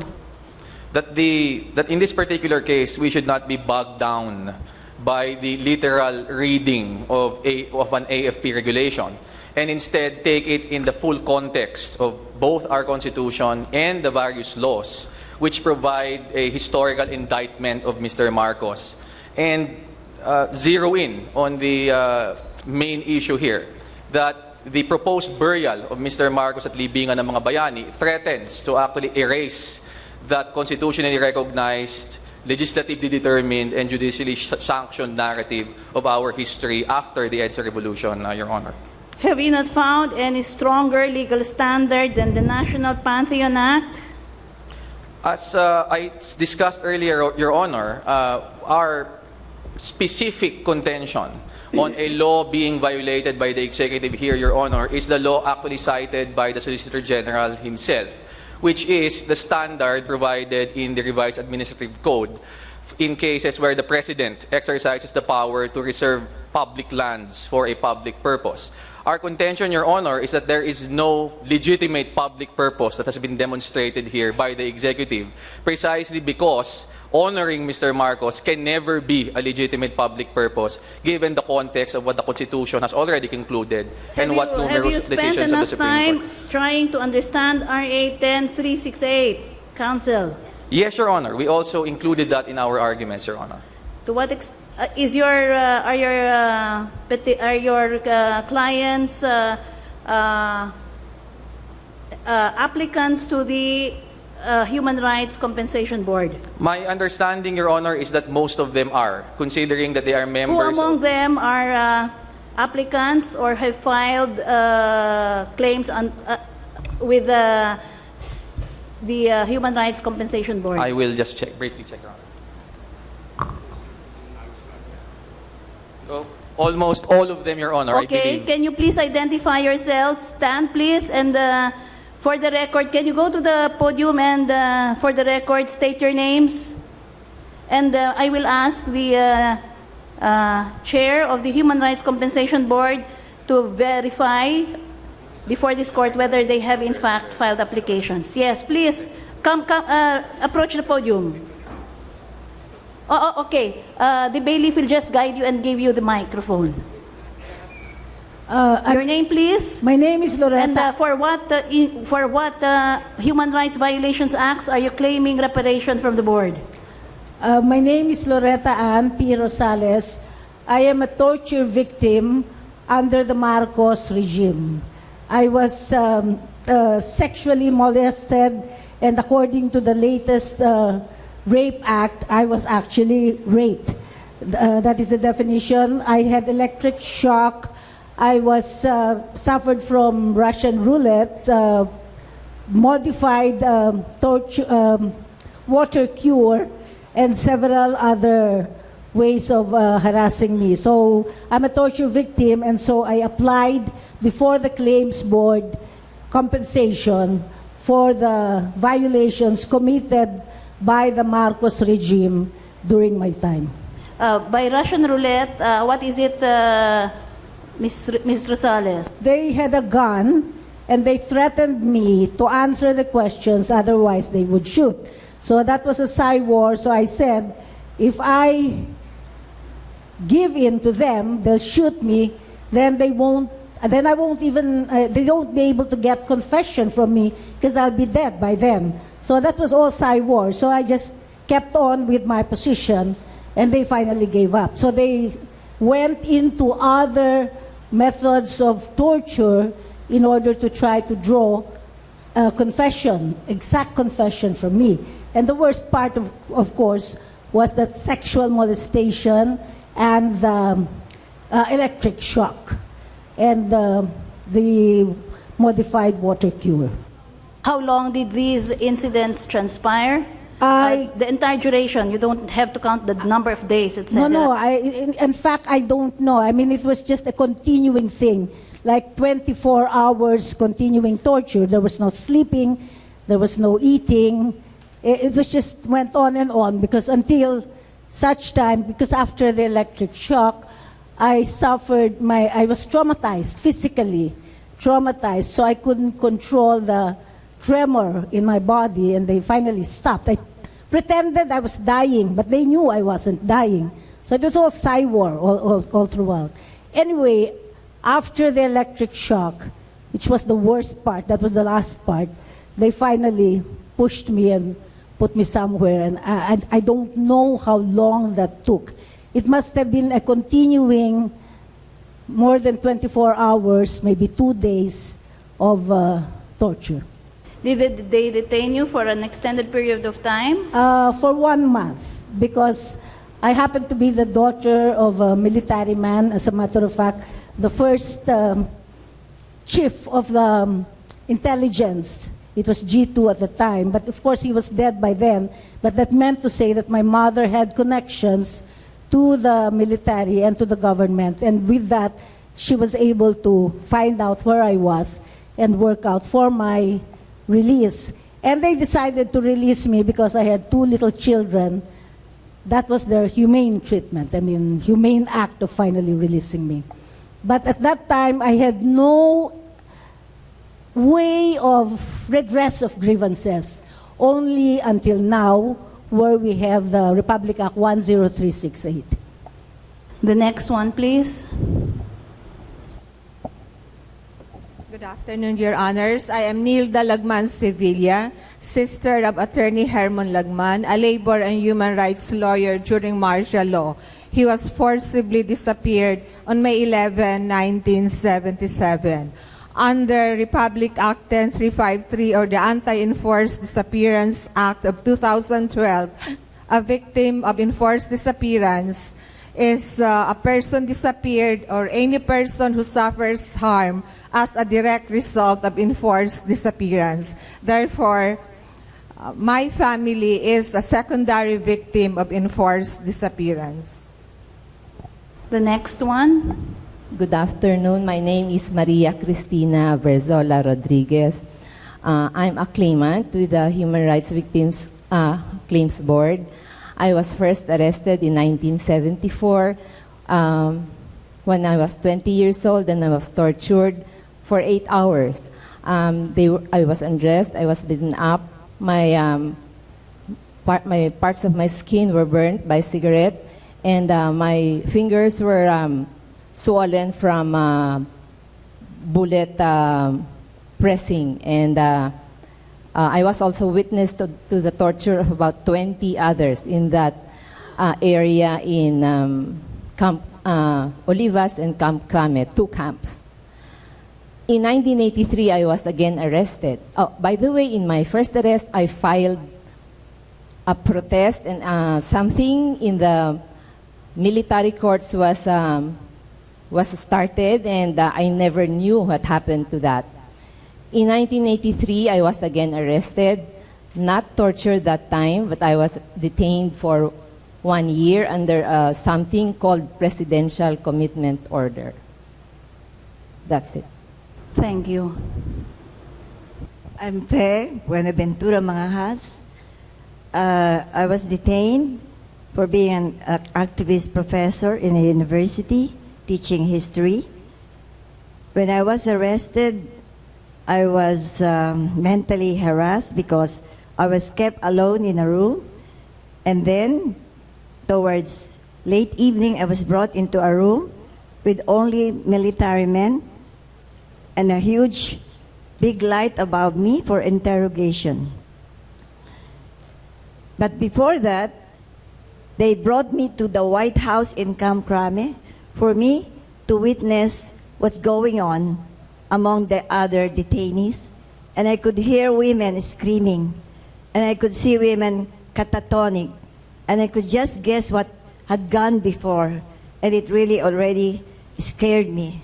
So when I was being interrogated, and it took so long, and only men breathing down my neck, sometimes touching me, and asking me all ridiculous questions and sometimes mga kababastusang mga tanong, and then forcing me to reveal names, to talk about who are my companions, who are my comrades. And because I would not give any name at all, they would really scare me by again touching me and breathing down my neck until I felt something, parang naihi ako, and then hindi pala ihi, it was blood. Because at that time, I did not realize I was 2 months pregnant. And because of the blood, they had to bring me to the clinic and finally to the hospital because I could die from the profuse blood bleeding. And they found out that I was really pregnant, so I was released. But I was asked to report weekly that I was there, I was alive, and that I was not doing anything wrong anymore.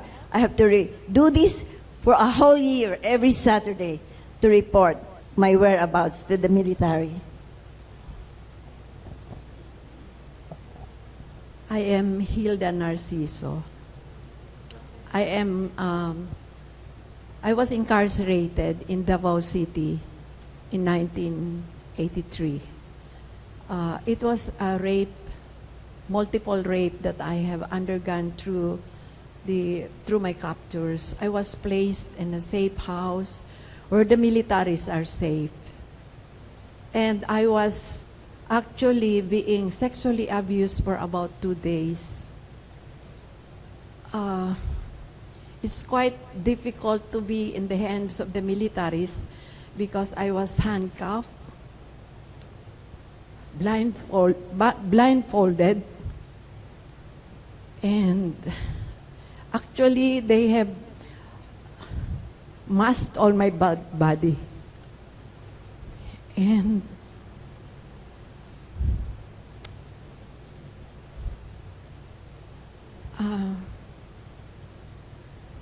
they handcuffed me, and then a lot of hands were all over my body. And they also put their penises one at a time on my mouth, finger your vagina, and all that for several hours without you haven't even taken your food.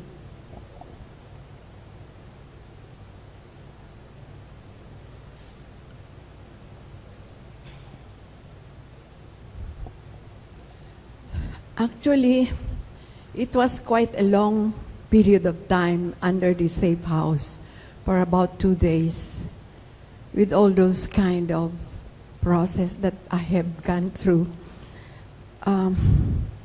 It's so difficult because you're always on their hand, and I kept on asking them, do you have daughters, you have mother, you have your wife, do you have all of these women in your life?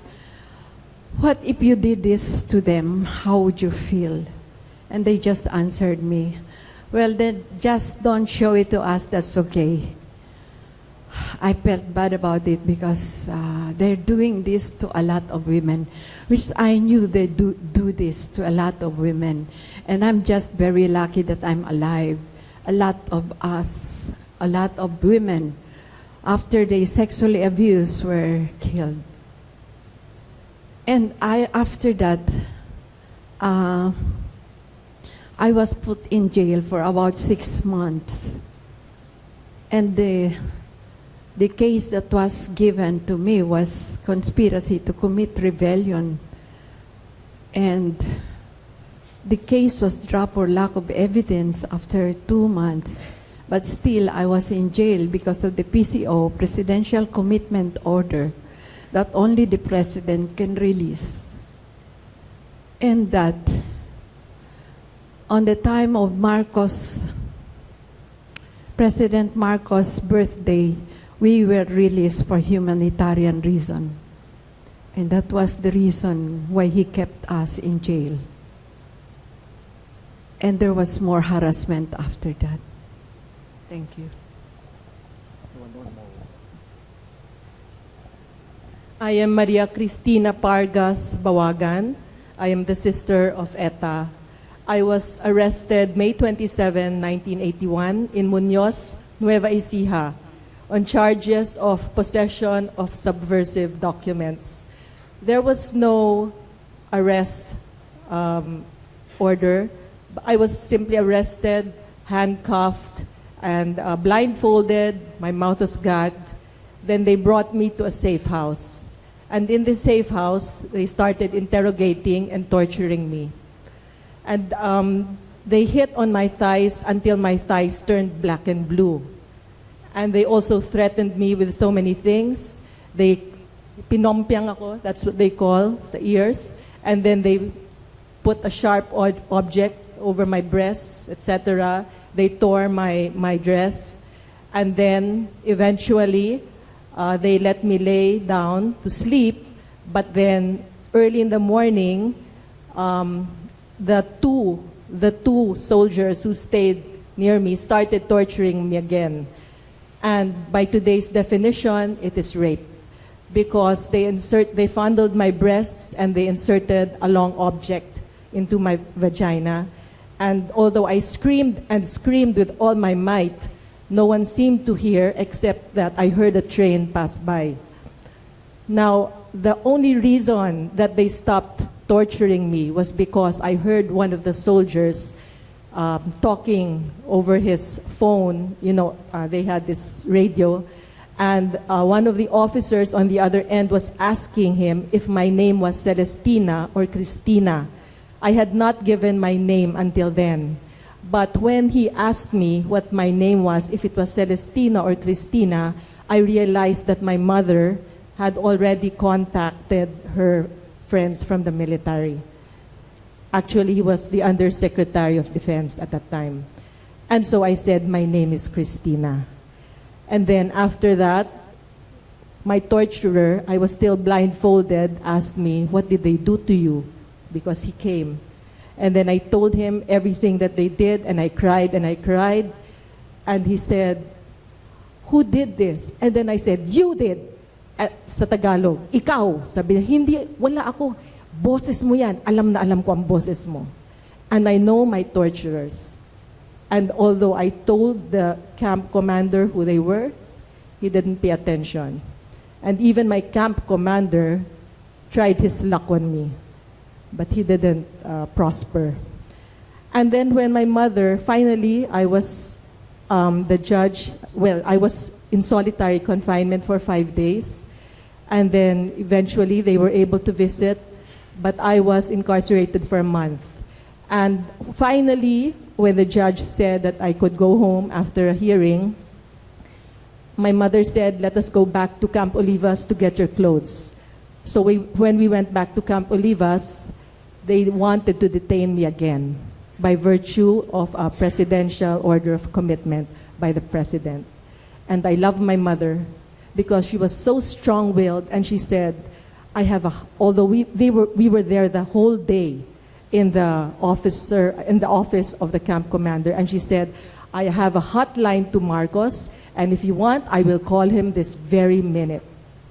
And it was only then that they had me released.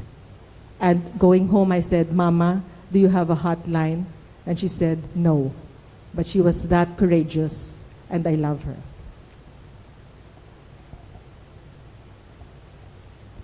I'm Liwayway Arce, Your Honors. I am the daughter of Merardo Tuason Arce. He was a UP student, and he founded Panday Sining, which was a cultural group. Later on, he fought for his beliefs, and on February 5, 1985, he was gunned down in Mabolo Street in Cebu City. In 2005, he was heralded as one of the martyrs at the Bantayog ng Mga Bayani Foundation. And his name is inscribed also together with 260 plus martyrs and heroes in Bantayog ng Mga Bayani. I'm a claimant beneficiary under the Republic Act 10368. And my mother is also a claimant. She was incarcerated also in a camp in Fort Bonifacio. I don't really know much details about my parents because I was not raised by them. And there are many other beneficiaries like me who were orphaned. My mother is still alive, but she was also she also undergone she underwent torture and sexual abuse. And I hope my sister is not listening right now because she does not know this. Thank you. Can Mrs. Sarmiento confirm that these are, can I just ask her just one question? Congressman Colmenares, Mrs. Sarmiento, please. Should I call you Chairperson Sarmiento? What, your official title is Chairperson? Okay. Yes, Your Honor. Are all these claimants recognized by your board? All the claimants who stood up, Your Honor, except for Madam Nilda Sibilia, because perhaps when my staff checked the name of the victim, maybe she checked on the name of Nilda and not the name of Hermon. So all those who recited or shared with us their experiences are claimants in the Human Rights Victims Claims Board. And you have recognized them already? Recognition, Your Honor, comes after the process, Your Honor, is quite lengthy.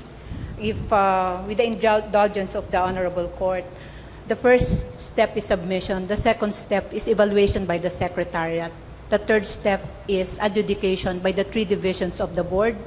Once the claim is adjudicated by the board, and once we finish adjudicating all the 75,730 claims, then the law requires publication once a week for 3 consecutive weeks. And after the publication, we expect to receive appeals and oppositions because the law provides for oppositions and appeals.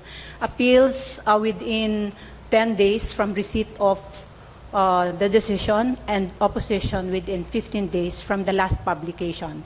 Then the board and bank will resolve all oppositions and appeals, and after which publish again the list of eligible claimants once a week for 3 consecutive weeks. And after that, after the publication, that's the time that the board can already approve the list of eligible claimants, add the total number of points awarded, because under the law, Your Honor, there is a list of points awarded for certain human rights violations. So we need to add the total number of points awarded and use it as the divisor for the fund. I mean, according to the gravity of the Yes, violations that they had undergone. Yes, Your Honor. Rape being more serious and getting a lot more points. Yes, Your Honor. 10 for death or enforced disappearance, 6 to 9 points for torture, 3 to 5 points for detention, and 1 to 2 points for other violations. So we need to apply all those points based on the narration of the victims or based on their allegations as presented to us in the form of an affidavit. At what stage are you now in the processing of the 75,000 applicants who are claiming being human rights victims? We have finished evaluating around 17,000 claims, Your Honor. And when do you project that you will be able to finish all the 75,000 claims? Hopefully, Your Honor, if we will be given the necessary resources that we have been requesting, hopefully we can finish late next year, because the board only has until May 12, 2018. The law provides for a sunset, and on May 12, 2018, the board will cease to exist. What is the resource you are asking for in order that you can finish your work? Under Republic Act 10368, Your Honor, the board was given an appropriation of 50 million a year. And 50 million a year is not enough for the operations of the board. Just to illustrate, Your Honor, each member of the board has a caseload of 8,500. Those are the number of decisions that each member of the board has to finalize. So translated into a daily average, it's about 30 to 40 final decisions in one day. Okay, thank you for now. Attorney Gutierrez, for what purpose? Your Honor, just with the court's permission, Your Honor. No, I want to know the purpose. We're in a hurry. What is the purpose? There are three also victims under GR 25793. There are also others? Okay. Just three, Your Honor. Okay, let them approach also, Yes, and please. the bailiff will please give the mic to them. Yes, and for the record, Your Honor, I am also conclusively presumed under the law as a human rights victim, being in the Hawaii case, for my torture of 7 days and 4 years of imprisonment when I Okay. was 18 years old, Your Honor. Thank You you. were 18 years old. You were a student leader at the time. Yes, I was the Congressman? chairman of the Student Catholic Action, and we were demanding the return of the student council and student papers when I was arrested. And there was torture, Your Honor, the usual, the cigarette butts, the electric shocks, the M16 bullets in between your fingers, the Russian roulette, and so on, Your Honor. So under the law, human rights violations victims who are in Hawaii, the Hawaii case, are conclusively presumed to be human rights violation victim, Your Honor. You are claiming rights under the final decision of the Hawaii District Court, the real case? Also that, Your Honor, but the law also said that... Also under the HH, Human Rights Victims Compensation Act? Yes, Okay. because human rights, the plaintiffs there, Your Honor, are deemed conclusively presumed Correct. human rights violations victims, Your Honor. Correct. Thank you. Thank you for putting that in the record. Your three clients are here? Yes. Magandang hapon po sa inyong lahat, mga justices. Ako po si Trinidad Herrera Repuno. Ako ay isang biktima ng kapanahunan ng martial law. Ako po ay isang leader ng organisasyon ng mga mahihirap sa Tondo. Ang pinaglalaban po namin ay mayroong batas para doon sa magkaroon kami ng lupa at yung iba pang mga karapatan namin. Subalit, nung nagdeklara si Marcos ng martial law, nawala ho lahat ng saysay yun. Hindi na ho naipatupad. Kaya po kami muli bilang isang pangulo ng Zone 1 Tondo Organization, ang isang samahan ng mga maralita sa Tondo, ay naglakas loob din na ipaglaban ang aming karapatan bilang mga nangangailangan ng lupa para sa aming mga maralitang Tagalunsod. Ako po ay isa sa mga judges na pupunta sana sa international competition para architectural competition sa Vancouver para doon sa pabahayan na gagawin dito sa Pilipinas. Subalit, hindi po ako binigyan ng pagkakataon na makaalis. Sa halip na ako ay makaalis, ako ay hinuli noong April 27, 1977 at ako ay dinala doon sa ang humuli ho sa akin intelligence ng Manila Police at ako'y kinahaponan turnover sa krame sa pangunguna po ni Edgardo Matiliano. Nang ako'y napasok doon sa maliit na kwarto, ako'y tinanong kung ang pangalan ko. Sinabi ko po ang pangalan ko. At ako'y pinaalis ang aking sapatos, pinaalis lahat yung aking bag. At sinabi sa akin na tumayo ako, mayroong parang telepono doon sa may lamesa na mayroong kuryente. Yun po ang inilagay dito sa aking dalawang daliri. At inumpisahan ho nila ako tinatanong kung sino-sino ang nalalaman ko. Ang alam ko lang ho, ang pinaglalaban namin, na karapatan namin para sa aming mga maralita. Subalit, hindi naniniwala si Matiliano. At sinasabi niya na mayroon akong kinalaman sa mga komunista na wala naman akong kinalaman. Yun ang pinipilit po nila hanggang sa dumudugo na po ang dalawang daliri ko. dito sa yung malalaking daliri ko, tumutulo na po ang dugo, hindi pa ho nila tinatantanan. Mamaya-maya, hindi na po nila na ano, pinalis ho ang aking blusa at yung wire po, inilagay po dito sa aking dalawang suso. At inulit-uli, pag-turn po ng parang telepono, pumapasok po ang kuryente sa katawan ko na hindi ko na ho nakakayanan. Hanggang sa ako'y sumigaw ng sumigaw. Subalit wala naman ho nakakarinig. Sapagkat maliit na kwarto, nilagyan pa ho ng tubig yung sahig para yung kuryente lalong pumasok sa aking katawan. Yun ho ang ginawa nila sa akin. Mabuti na lang ho, may pumasok na lalaki at kinausap si Matiliano. Yung po hininto sa loob ng kulang-kulang na 6 na oras na pagtatanong sa akin na kinokuryente po ako. Doon lamang ko nahinto.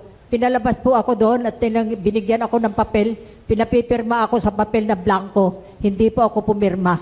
Kaya ako dinala doon sa krami, doon sa yung tinatawag na kulungan. Doon po ako nilagay. Hanggang sa maraming mga kasamahan ko na mga urban poor din nandun na, mga nakakulong. Hanggang sa ako'y nawala ng ulirat. Nawala ho ako, naging incoherent po ako hanggang sa dinala kami sa Bikutan. Doon po sa Bikutan, nakasama po namin sila Nelia Sancho at iba pang mga nakakulong doon. Sila po ang nagtutulong sa akin dahil dumating po ang aking abogado, si Attorney Soc Rodrigo.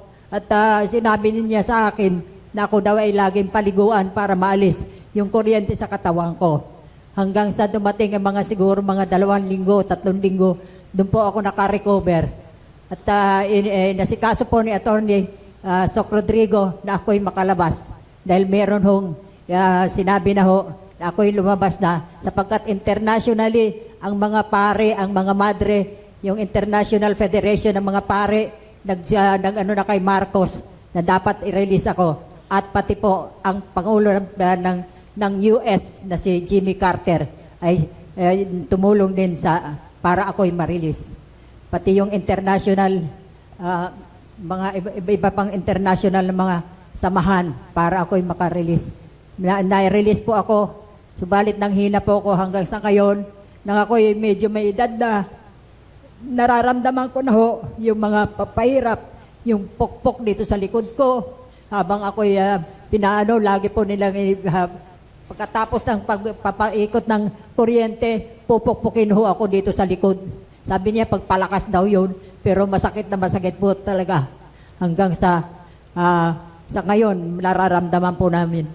Ngayon, Kaya ako, sumama ako sa US para ako'y tumistigo labang kay Marcos ang pagpapahirap niya sa amin sapagkat isa yan state machinery na ginawa. Inamin yun ni Matiliano, state machinery daw yan, na pagpapahirap sa mga dissenters na sinasabi niya. Kaya po, nag-testify ako sa Hawaii, doon sa korte ng Hawaii. Kaya po, nag-landmark decision sa Hawaii.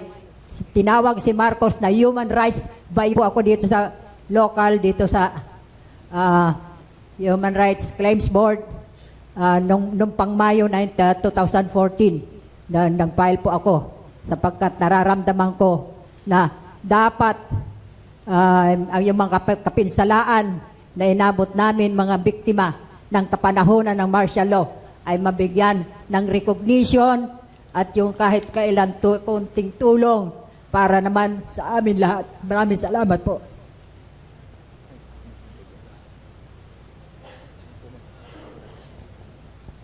The next one, Bailey, if you can just pass the microphone. Congressman Colmenares. Sitting down, Chief? Yes, sitting down is fine. As long as her words are clear enough for the record to be made. Magandang hapon po sa inyo. Ako po si Carmencita, Florentino. Mas kilala po ako sa pangalang Miling sa Barangay Tatalon. Isa po akong leader ng Urban Poor din po doon. Pinaglalaban namin yung karapatan namin sa paninirahan doon na expropriation law. April 77 po, dumating po yung mga Metrocom, may mga kasamang pulis, ng Quezon City. May mga Armalite po sila. Sa pilitan po nila, marami po sila. Siguro hindi lang 100. Pinasok po ng sapilitan yung bahay namin. Kasalukuyan po, alas 7 ng gabi na papahinga na po kami, nakapantulog lang po ako. Niransak po yung bahay namin pagtapos kinaladgad po yung asawa ko. Yung anak ko po na 9 na taong babae na nag-iisa. Ako po, halos nahubaran na ako dahil pinipilit po akong arestuhin. Kaming mag-asawa. Tatatlo lang po kaming pamilya doon. Ako, yung anak kong nag-iisa. At sinasabing ako'y leader ng komunista na hindi ko naman po naintindihan yon. Ang alam ko po, pinaglalaban lang namin karapatan namin sa paninirahan sa Barangay Tatalon. Sa apilitan po, halos napunit na po yung damit ko. Binalibag ako doon sa palabas po ng pinto dahil hinahabol ko yung asawa ko na hinampas po ng Armalite. Nung mga Metrocom na yon, tumama po yung likod ko dito sa pintuan namin, yung kanto namin na halos mapilay na po ako. Pagkatapos po, dinala kami sa Camp Crame. Yung asawa ko, hindi ko na po nakita. Yung anak ko, nasa custody daw ng mga sundalo. Ako pinaglipat-lipat kung saan-saan doon, di ko na matandaan. May SD, Jago, na ini-interrogate ako, tinatanong, sino yung pinuno? Sino yung pinuno namin? Hindi ko po alam, wala akong masagot. Kaya po sa pagkakataon na yon, tumutulo na po yung, akala ko po sipon lang, dugo na po ang lumalabas sa bibig ko, tsaka sa ilong ko po dahil hindi ko alam kung ano na nangyari doon sa 9 na taong anak ko na babae na hiwalay sa akin. Masyado po ang pahirap na ginawa nila doon.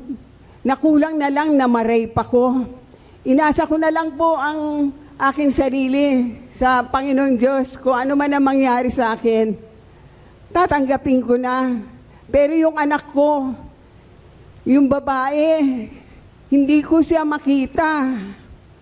Dahil ako bukod kami. Natanawan ko yung aking mga officer. Buntis ho, kinulong din pala. Kaya sobra ho ang hirap na inabot namin nung panahon ng martial law. Na masyado na kaming, hanggang ngayon taglay ko pa rin po. Hanggang ngayon yung sa baga ko may pilat. Hindi nawawala. Sinusumpong po paminsan-minsan. Lalo pa pagka naalala ko ganito, na ini-interview kami. Kung maaari, ayoko nang magpa-interview dahil mahirap, napakasakit pong tanggapin. Pinalaya po kami pansamantala ng anak ko. Nagkita kami ng anak ko. 1 buwan po kami sa Camp Crame.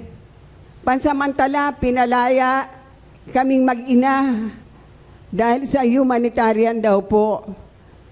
Pero binabantayan pa rin kami sa bahay namin. Hindi kami makalayong mag-ina. At tuwing Sabado, nagre-report po kami dyan sa Camp Crame. Ang asawa ko po nakakulong sa Bikutan. Kasama po nila Catherine. Hanggang ngayon po, trauma na rin po yung anak ko kahit na may pamilya na ayaw nang tumira dito sa Pilipinas dahil baka po makulong uli kami. Ilang po. And the last one.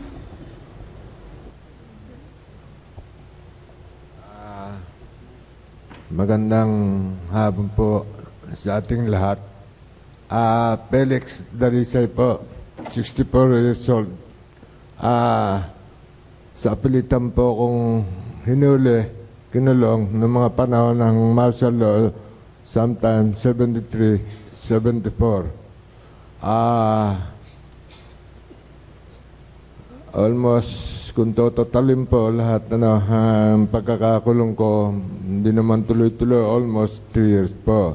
So, Ano na lang po, yung panahon ng ako, hinuli po sa pilitang pagkuha, ako po ay dinala sa Campo Crame. Sa Campo Crame po, sa panahon ng interrogation, nakaranas po ako ng iba't ibang klase ng pagmaltrato. Nandiyan po yung pagka hindi magandang sagot mo sa mga tanong nila, nakakatanggap po ako ng karate chop, mga suntok po sa tagiliran, na alam niyo naman ang katawan ko, maliit lang, ang pakiramdam ko, bali na yata yung tadyang ko rito. So, nandyan din po yung iipitin ng bala ng 45 ang kamay mo, didiinan, ganyan po.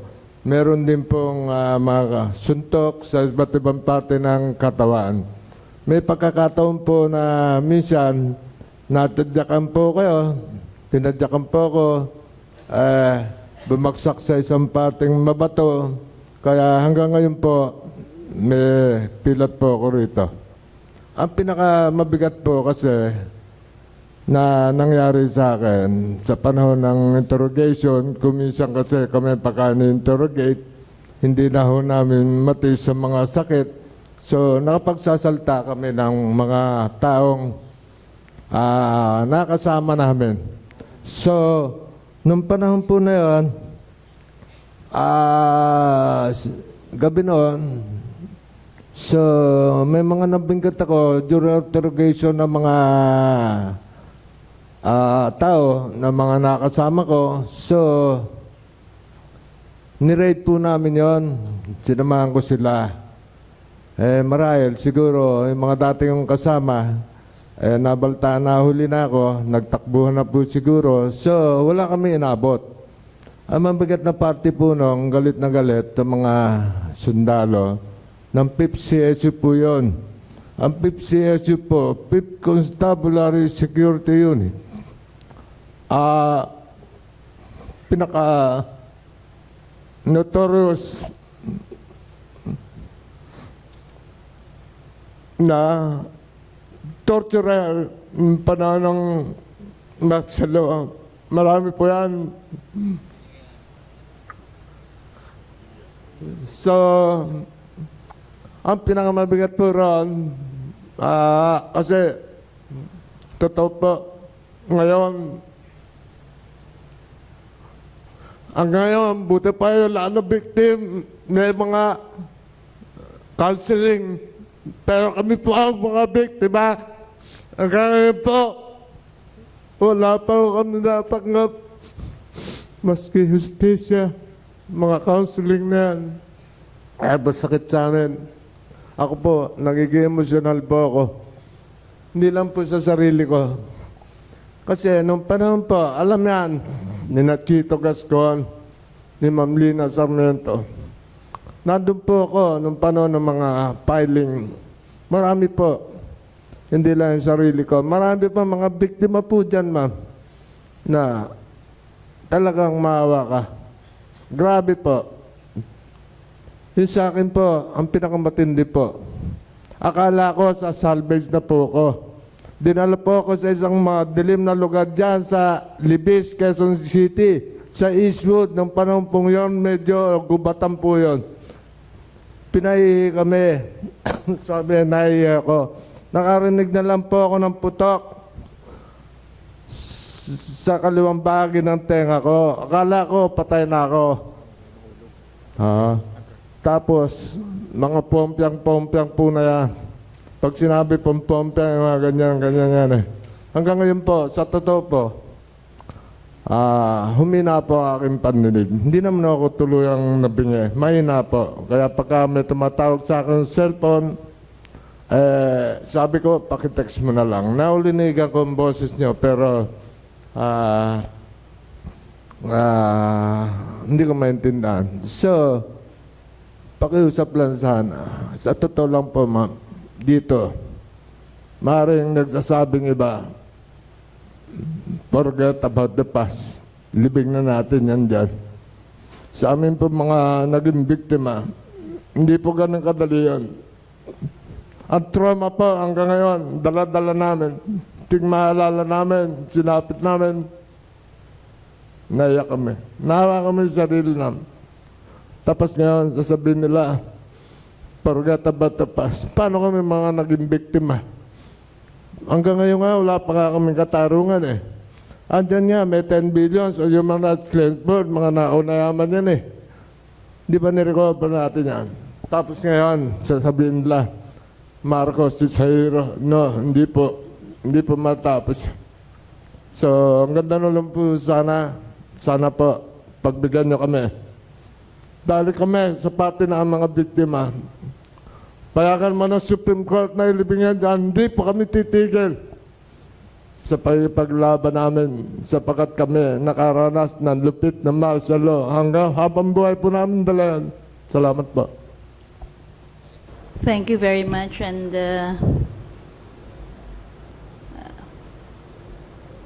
well, the court is listening. So, Professor Gutierrez, have you had occasion to review the law again? Yes, Your Honor. Justice Lunen earlier asked you whether there are legal standards, and you were referring to certain commission declarations and reports that you believe by the incorporation theory are already part of domestic law. Yes, Your Honor. But it's a theory. Have you not found that RA 10368 in fact explicitly by statute as state policy have already adopted those declarations and conventions that you have been talking about as state policy already, incorporating them into domestic law? Is there textual basis for such a claim? Yes, Your Honor. It is included in Section 2 of 10368, Your Honor. There is an explicit mention of the right to remedy as well as a reference to the various human rights conventions that we were citing earlier, Your Honor. Okay. If you are going to summarize the second paragraph of Section 2 of RA 10368, can you make use of the text and make the proposition? Is it possible to make a proposition that that is in fact already a clear adoption of legal standards with respect to the treatment of human rights victims? Yes, Your Honor. It recognizes the right to a remedy not only as embodied in the treaties that we have signed, but explicitly also under customary international law, Your Honor. If you are going to just summarize Section 2, Paragraph 2, it says, first, the Constitution. So this is already legislative interpretation of the Constitution. Yes, Your Honor. Remember that that is already a source of law. It is not only this court that can interpret the Constitution, but there can be legislative interpretation of the Constitution. And the law says that the Philippines, by virtue of Section 2, Article 2, which was flashed on the screen, creates the following legal effects. There is adherence by the state to international human rights laws and conventions. And this adherence, by virtue of the phrase that starts with the word which imposes. Can you read that, please? Adherence to, it's an enumeration of the international conventions, yes. And then its interpretation is that these conventions therefore impose what on the state? Imposes on each state party the obligation to enact domestic legislation. Enact domestic legislations. This is a positive duty on the part of the state to enact domestic legislation. Next, to give effect, okay? Yes, Your Honor. To give effect to the rights recognized therein, and to ensure that any person whose rights or freedoms have been violated shall have an effective remedy, even if the violation is committed by persons acting in an official capacity. All right. So first, there is a statement that the law, that our international obligations requires both Congress and maybe even the judiciary. Is the judiciary authorized under the Constitution to enact remedies? Yes, Your Honor. Under what provision, Counsel? The provision granting the judiciary, Your Honor, rule-making powers to protect substantive rights, Your Honor. Constitutional rights, in fact. Yes, Your Honor. The Supreme Court is empowered to enact rules to uphold constitutional rights. Can it therefore, in fact, create decisions that uphold human rights, uphold constitutional rights. Yes, Your Honor. All right. Can you go to the next sentence, please? In fact, the right to a remedy is itself guaranteed under existing human rights treaties and/or customary international law, being peremptory in character, jus cogens, and as such has been recognized as non-derogable. Does the Solicitor General have the right, therefore, or legal basis to tell this court that the human rights victims during martial law do not have a remedy? No, Your Honor, because the statute itself very clearly provides that the state should provide and recognizes the right to that remedy. Is the monetary compensation that is set aside from the 10 billion pesos of ill-gotten wealth sufficient to repair or to provide the remedy that these human rights victims are claiming? No, Your Honor. In fact, in the next paragraph, Your Honor, the policy is explicitly stated that the state hereby acknowledges its moral and legal obligation to recognize and/or provide reparation to said victims and/or their families. So it is not simply the reparation itself, Your Honor, but also the recognition. And in fact, there are specific provisions later in the law which will actually attempt to provide that recognition through a role of victims. So you through the call creation this of a positive duty to recognize? Yes, What? Your Honor. Can you use the terms of the law? Because that's very important. The positive duty, Your Honor, to recognize and provide reparation No, to no, said no, victims. no. The next paragraph. The policy of the state to what? The heroism. Yes, Your Honor. Go on. And sacrifices. It is hereby declared the policy of the state to recognize the heroism and sacrifices of all Filipinos who were victims of summary execution, torture, enforced or involuntary disappearance, and other gross human rights violations committed during the regime of former President Ferdinand E. Marcos, covering the period from September 21, 1972 to February 25, 1986, and restore the victims' honor and dignity. All right. Will the burial of the former president in libingan ng mga bayani, will it run counter to the positive duty of the state to recognize the heroism and sacrifice of human rights victims? That is the contention of petitioners, Your Honor. Well, I know, I read the petition. So I'm asking you. Yes, Your Honor, we believe so.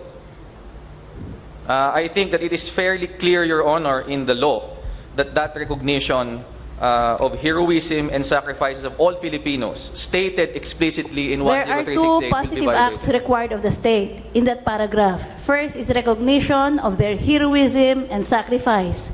And the second part is in the last phrases. What does it state?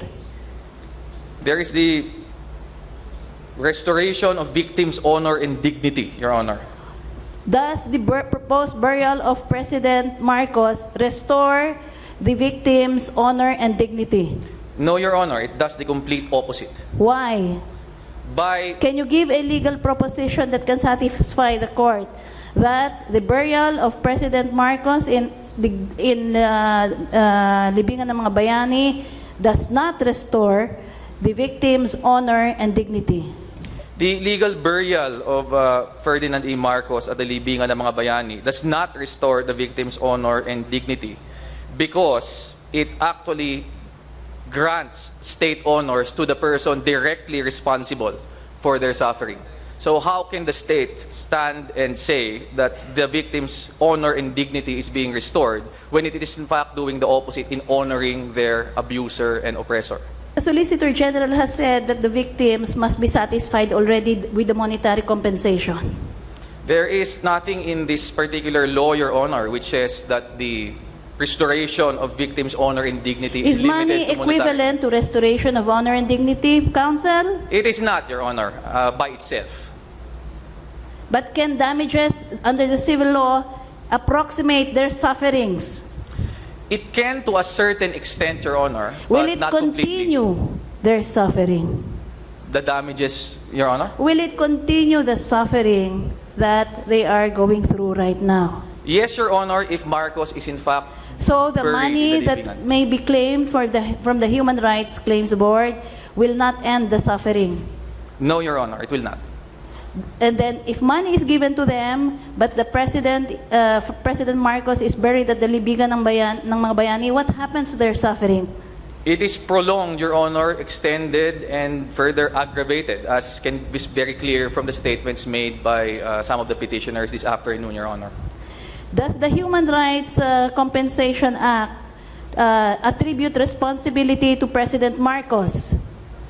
It does, Your Honor, because he Even is... if President Marcos himself did not commit the rape, the electric shock, the beatings, the Russian roulette, and the threatened killing.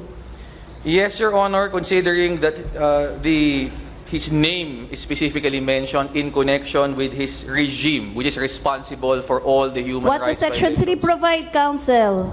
Section 3 provides for various human rights violations committed. The definition And of what various is human the rights attribution of responsibility under Section 3, Counsel?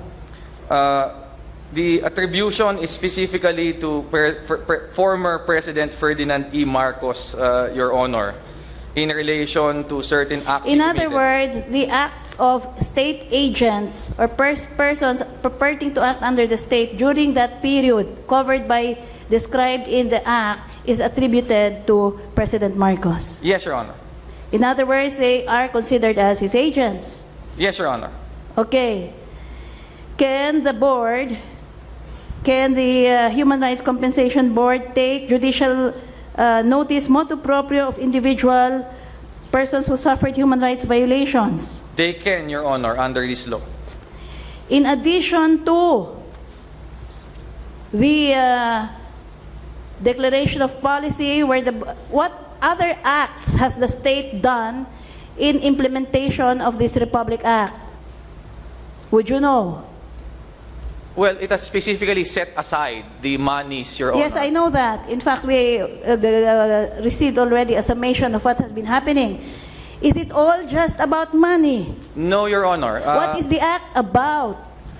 The recognition, Your Honor. How are they recognized? Well, there is the explicit mandate here, Your Honor, to have a role of victims of human rights violations during martial law. There is also the construction of a martial law museum and the mandate to include in our education teaching about the martial law experience, particularly the aspect relating to human rights violations committed during that period, Your Honor. I think the Commission on Human Rights may have something to say about this. Are you required by the law to do anything under this act? May I request the Commission Chairperson to please approach the podium? Attorney Ibarra, yield please. Your Excellencies, good afternoon. Yes, Your Honor. The Commission on Human Rights is mandated to assist both the Human Rights Victims Claims Board in pursuing their mandate of providing recognition and reparation. It is also mandated to work with other agencies of government in what is referred to as the Memorial Commission to create a perpetual memorial about the abuses and excesses during martial law so that all future generations may be adequately informed about the atrocities during the dictatorship. Have you, as designated chairperson of that commission, done something concrete about this? Your Honors, the Memorial Commission is meeting on a regular basis. Actually, since we assumed office, about every semester, every 4 months.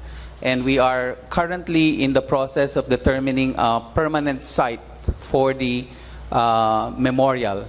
In the meantime, we are also assisting the Human Rights Victims Claims Board because of the lack of resources that are currently with the Human Rights Victims Claims Board to provide additional personnel so that they may facilitate the processing of the applications, Your Honor. Can you be patient with me and tell me specifically under the law each particular duty you are required to do? Yes, Your Honor. The Human Rights Victims Claims Board is the body mandated to receive the claims. All right, that's about the monetary part. No, Your Honor. Does the Claims Board have the duty also to recognize them as human rights victims? Yes, Your Honor. They will, at the end of the process, determine what is referred to as the role of victims, which will include all applicants that have been processed as well as motu proprio declaration of those who chose not to apply but are considered to be victims or heroes during martial law. And so that will be... So it is a list of victims. Yes, that's right, Your Honor. All right, and there is a process specified by the law for that kind of recognition. Yes, Your Honor. The Human Rights Victims Claims Board will promulgate the rules in terms of determining those who will be acknowledged as victims motu proprio. So the list of victims will be larger than just those that have actually applied. Because, Your Honors, the contemporary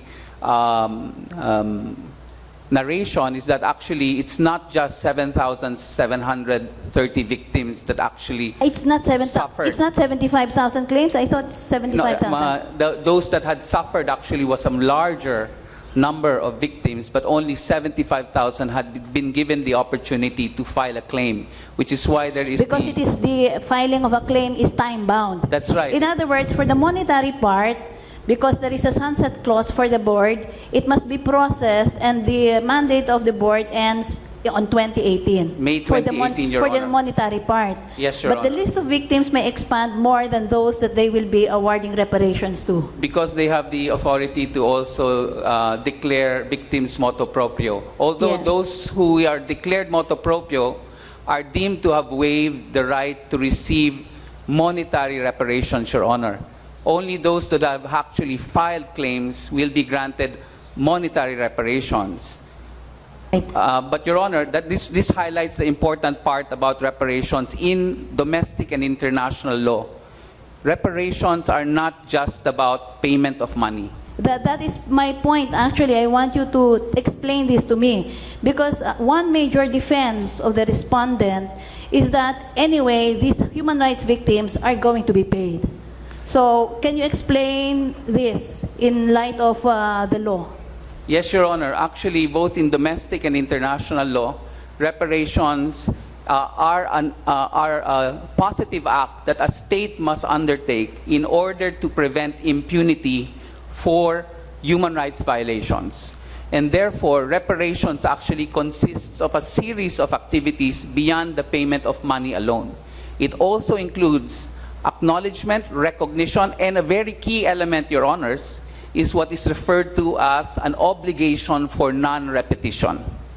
And that is why we in the Commission on Human Rights take a position that a decision to bury Mr. Marcos in the Libingan ng Bayani sends a terrible signal about this matter of reparation, that there is a commitment on the part of the state that the atrocities that had happened before will no longer be repeated, Your Honors.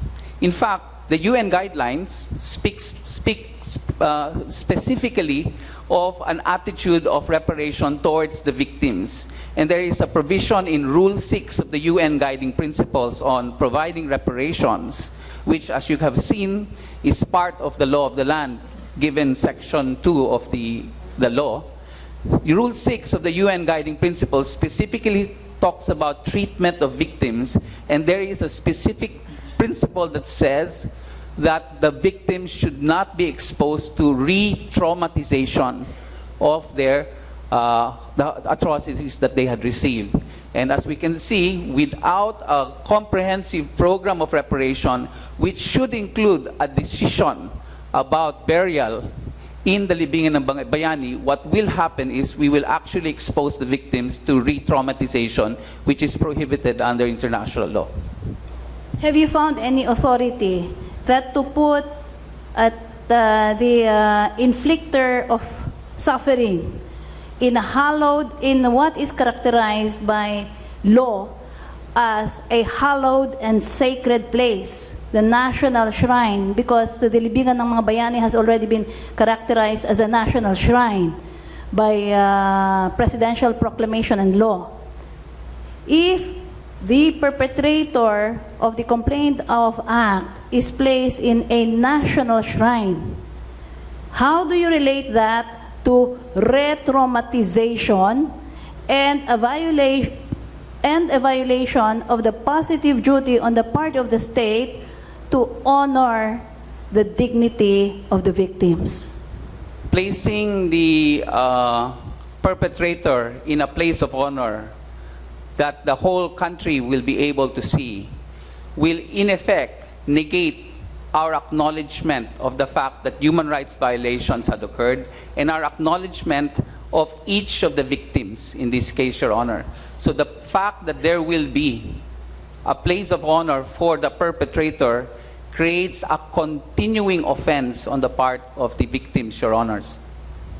So with respect to the existence of a legal standard, is it the position therefore of the Commission that to honor one who has been declared as the perpetrator of human rights atrocities is to violate the standard of RA 10368? Yes, Your Honor, because it runs counter to the totality of the meaning of reparations, which is not just monetary in character, Your Honors.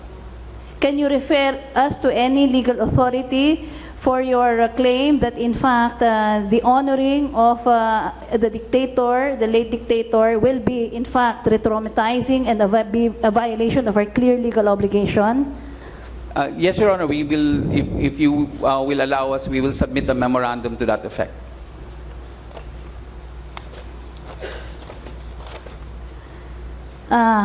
It is actually our agreement that we would not spend very late hours on this case. So we might need to adjourn for now. But allow me to just put on record certain things just so that we can have an orderly proceedings for the next session. Commissioner Gaston, Chairman Gaston, you have to be ready with your presentation of Yes, your Your Honor. position next session. And may I just request Secretary Alunan, just so that I can have things on the record. You are excused for Thank you, now. Your Honor. Please approach the rostrum, Secretary Alunan.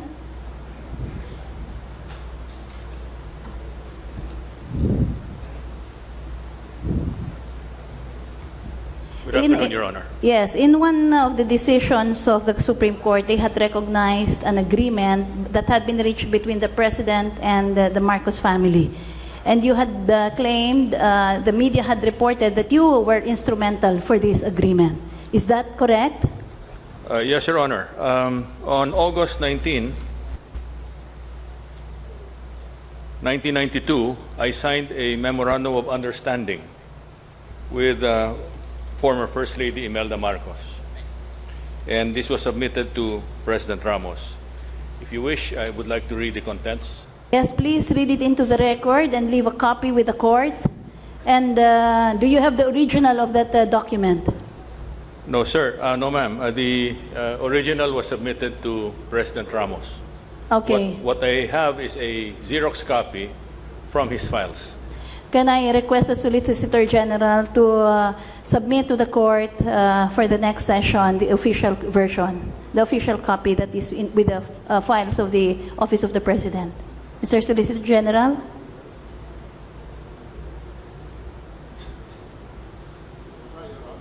Okay. Pardon? I will request President Ramos to provide a copy. Let's just hear from the Solicitor General. This is the first time that I saw that memorandum of understanding, Your Honor. Can you please request the Executive Secretary to give you a copy of the same, because he has custody of the files of the Office of the President? I'm afraid, Your Honor, he doesn't have the custody because according to Secretary Alunan, the original is with the former President Fidel V. Ramos, Your Honor. Can we request former President Ramos to lend to the court for the next session the originals, and we will assure you that we will return it to him? Yes, Your Honor. And then can you kindly read into the records the contents of that memorandum? Yes, it states here, Memorandum of Understanding. Know all men by these presents. This Memorandum of Understanding executed by and between the Government of the Republic of the Philippines, represented by Department of the Interior and Local Government Secretary Rafael M. Malunan III, and the family of the late President Ferdinand E. Marcos, represented by his widow, Mrs. Imelda P. Marcos, shall embody the conditions and procedures by which the remains of the former President of the Republic of the Philippines shall be brought back to and interred in the Philippines. Witnesseth, paragraph 1. It is hereby agreed that the remains of former President Ferdinand E. Marcos shall be allowed to be brought back to the Philippines from Hawaii, USA on 1 September 1992. Paragraph 2. That the remains shall be brought directly from Hawaii, USA to Lawag, Ilocos Norte by means of an aircraft which shall fly directly to its port of destination at Lawag International Airport, Lawag, Ilocos Norte. It shall be understood that once the aircraft enters the Philippine area of responsibility, stopover for whatever reason in any airport other than the airport of destination shall be allowed only upon prior clearance from the Philippine government. Paragraph 3. That the family of the late President Marcos undertakes to fix a wake period of 9 days, beginning 1 September 1992, to allow friends, relatives, and supporters to pay their courtesy, last respect, and homage to the former president at the Marcos family home at Batac, Ilocos Norte. It shall undertake further to maintain peaceful and orderly wake and or help and cooperate with the local government authorities, ensure that the same will not be used to foment and promote civil disorder. Paragraph 4, and this is where there is a slight controversy here, and I will explain later. That the remains shall be buried on the 9th of September 1992 at the family burial grounds at Batac, Ilocos Norte, provided that any transfer of burial grounds shall be with prior clearance from the Philippine government, taking into account the prevailing socio-political climate. I say that this particular paragraph was controversial was because after we both signed it, Mrs. Marcos decided to pencil in temporarily interred to replace buried on the 9th of September. She countersigned that correction. I did not, because I did not see it. Paragraph 5. The government shall provide appropriate military honors during the wake and interment, the details of which shall be arranged and finalized by and between the parties hereto. I have a separate document on the military honors required. Paragraph 6. The government shall ensure that the facilities at Lawag International Airport will allow for a safe landing as well as processing of incoming passengers, their cargoes, and or personalities subject to the provisions and requirements of existing laws and regulations. In witness hereof, whereof the authorized representatives of the parties hereto have set their hands on this 19th day of August 1992 at Quezon City, Philippines. For the DILG, Rafael M. Malunon III. For the Marcos family, Imelda R. Marcos. Thank you very much, Secretary Alunan. We will request you to allow the court to photocopy your copy of him. And the other, all the parties are going to be given copies as well by the clerk of court. And may we also request you, are you ready to leave with us also the documents regarding the military honors that had been conferred already? Your Honor, I have the complete list of documents that President Ramos gave me to prepare for this session. So I will leave this behind. Please leave it behind and we will return that. Yes. And kindly please, the clerk of court will also ensure that all parties receive copies of the documents to be left behind by Secretary Alunan. And we will request that you please stay with us also for the next round of oral arguments. Yes, ma'am. So thank you. And may I request the chair of the National Historical Commission to also leave the documents that is the basis of the report as well as the report itself with the clerk of court. And then we will also photocopy the same and return to you those, the originals that you have. The PCGG Director for Research, please. We will request you. State your name, please.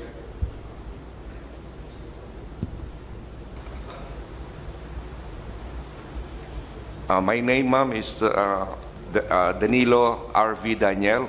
I am the Director for Research and Development Department of PCGG, and I was appointed as Officer in Charge last August 1, 2016, Your Honor. May I request you to also bring a summary of all the cases that you had filed, the outcome of such cases, successful or unsuccessful, a summary of all the claims that you had been pursuing, the cases, and so that we will be allowed to have a view of the size of the claims that the government is running after, Yes, as well Your- as the personalities involved, Yes, Your Honor. both criminal and civil, as well as those that had been reached by amicable settlement.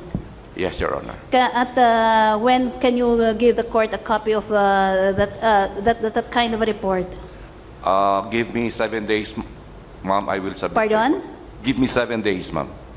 No, that's too long. 5 days, Your Honor. Can you give it to us by Friday? I will do that, ma'am. Yes, thank you very much. Please take your seat and please join us also, the chairperson also of the Commission on Human Rights. Please approach the podium.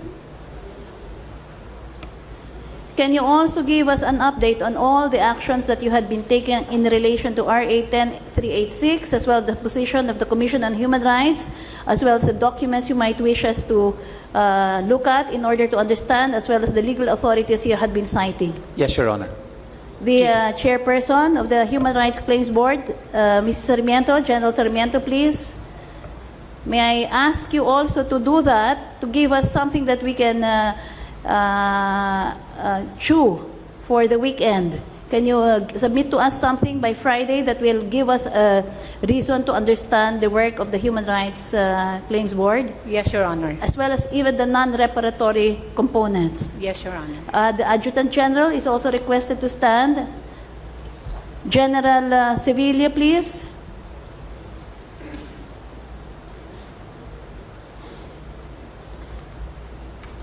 Can you also speak for the Philippine Veterans Affairs Office? Yes, Your Honor. Can you also speak for the AFP Chief of Staff?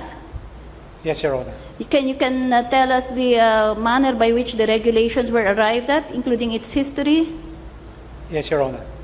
Can you give us insight on the reasons why the persons indicated in the list submitted by the Solicitor General were interred there even though they were not military generals? Yes, Your Honor. Kindly give us a summary, please, so that we can understand who are interred in the limingan ng mga bayani. Yes, Your Honor. Is there any other justice who wishes for documents to be submitted to the court by Friday? Chief, Justice Leonen. we noticed that in the consolidated comment filed by the Solicitor General, our copies of the AFP regulations are either truncated or of a copy that is not clear, not legible. Can we request that we be given clear, legible, complete copies of the relevant AFP regulations, basically those mentioned in the pleadings? Yes, Your Honor. Any other justice? Justice Velasco might want something else. May I request the Solicitor General to discuss during your presentation PD 105 as raised by Justice Kagiwa, and also tell us what happened to the National Shrines Commission, because apparently it's not under Chairperson Jokno. Can you elucidate on that in your presentation? Okay. Justice Kagiwa, anything you want the Solicitor General even, as well as the petitioners, to submit by Friday? From the AFP Chief. Adjutant General, please. Your attention is requested. Yes, all the regulations Yes, sir. prior to even the 3 regulations that were submitted by the Solgen, so that we can see a history of how the regulations morphed into their present form. So all prior regulations, and if there are any subsequent regulations to the 2000 regulations, we'd like copies of those. We will comply, Your Honor. Thank you. From the petitioners, you want anything to be submitted by them? All right. May I request all the counsels please to rise while instructions are going to be given. This session will be reset to September, what date is it? Tuesday, that's September what, Clerk of Court? Tuesday?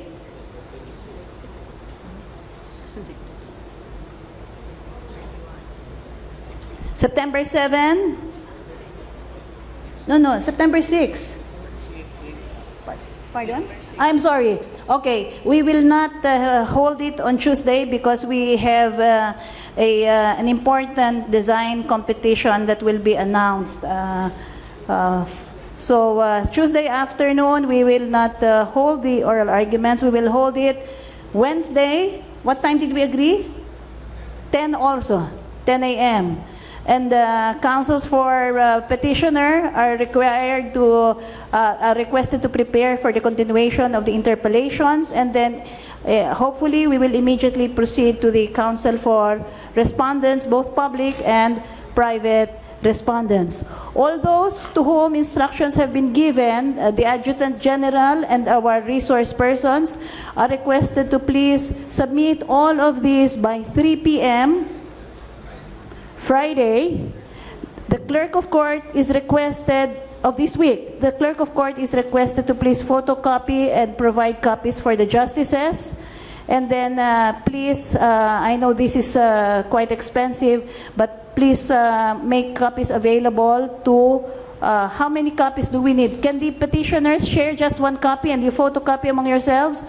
One copy for the petitioners and one copy for the respondents. So the public and private respondents will just share one copy because I really don't know the volume of documentation that they will be submitting to us. So the resource persons are requested to please submit 3 copies. Is that fine with you? So 3 p.m. on Friday. And I am not aware whether all the table of authorities have already been submitted, Clerk of Court?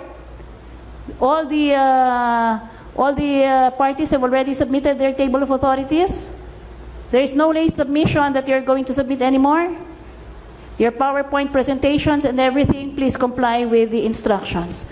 So this being the case, this session is hereby adjourned to resume on the date and time indicated at this same venue. All right. Please remain standing while the Chief Justice and the Associate Justices leave the session hall.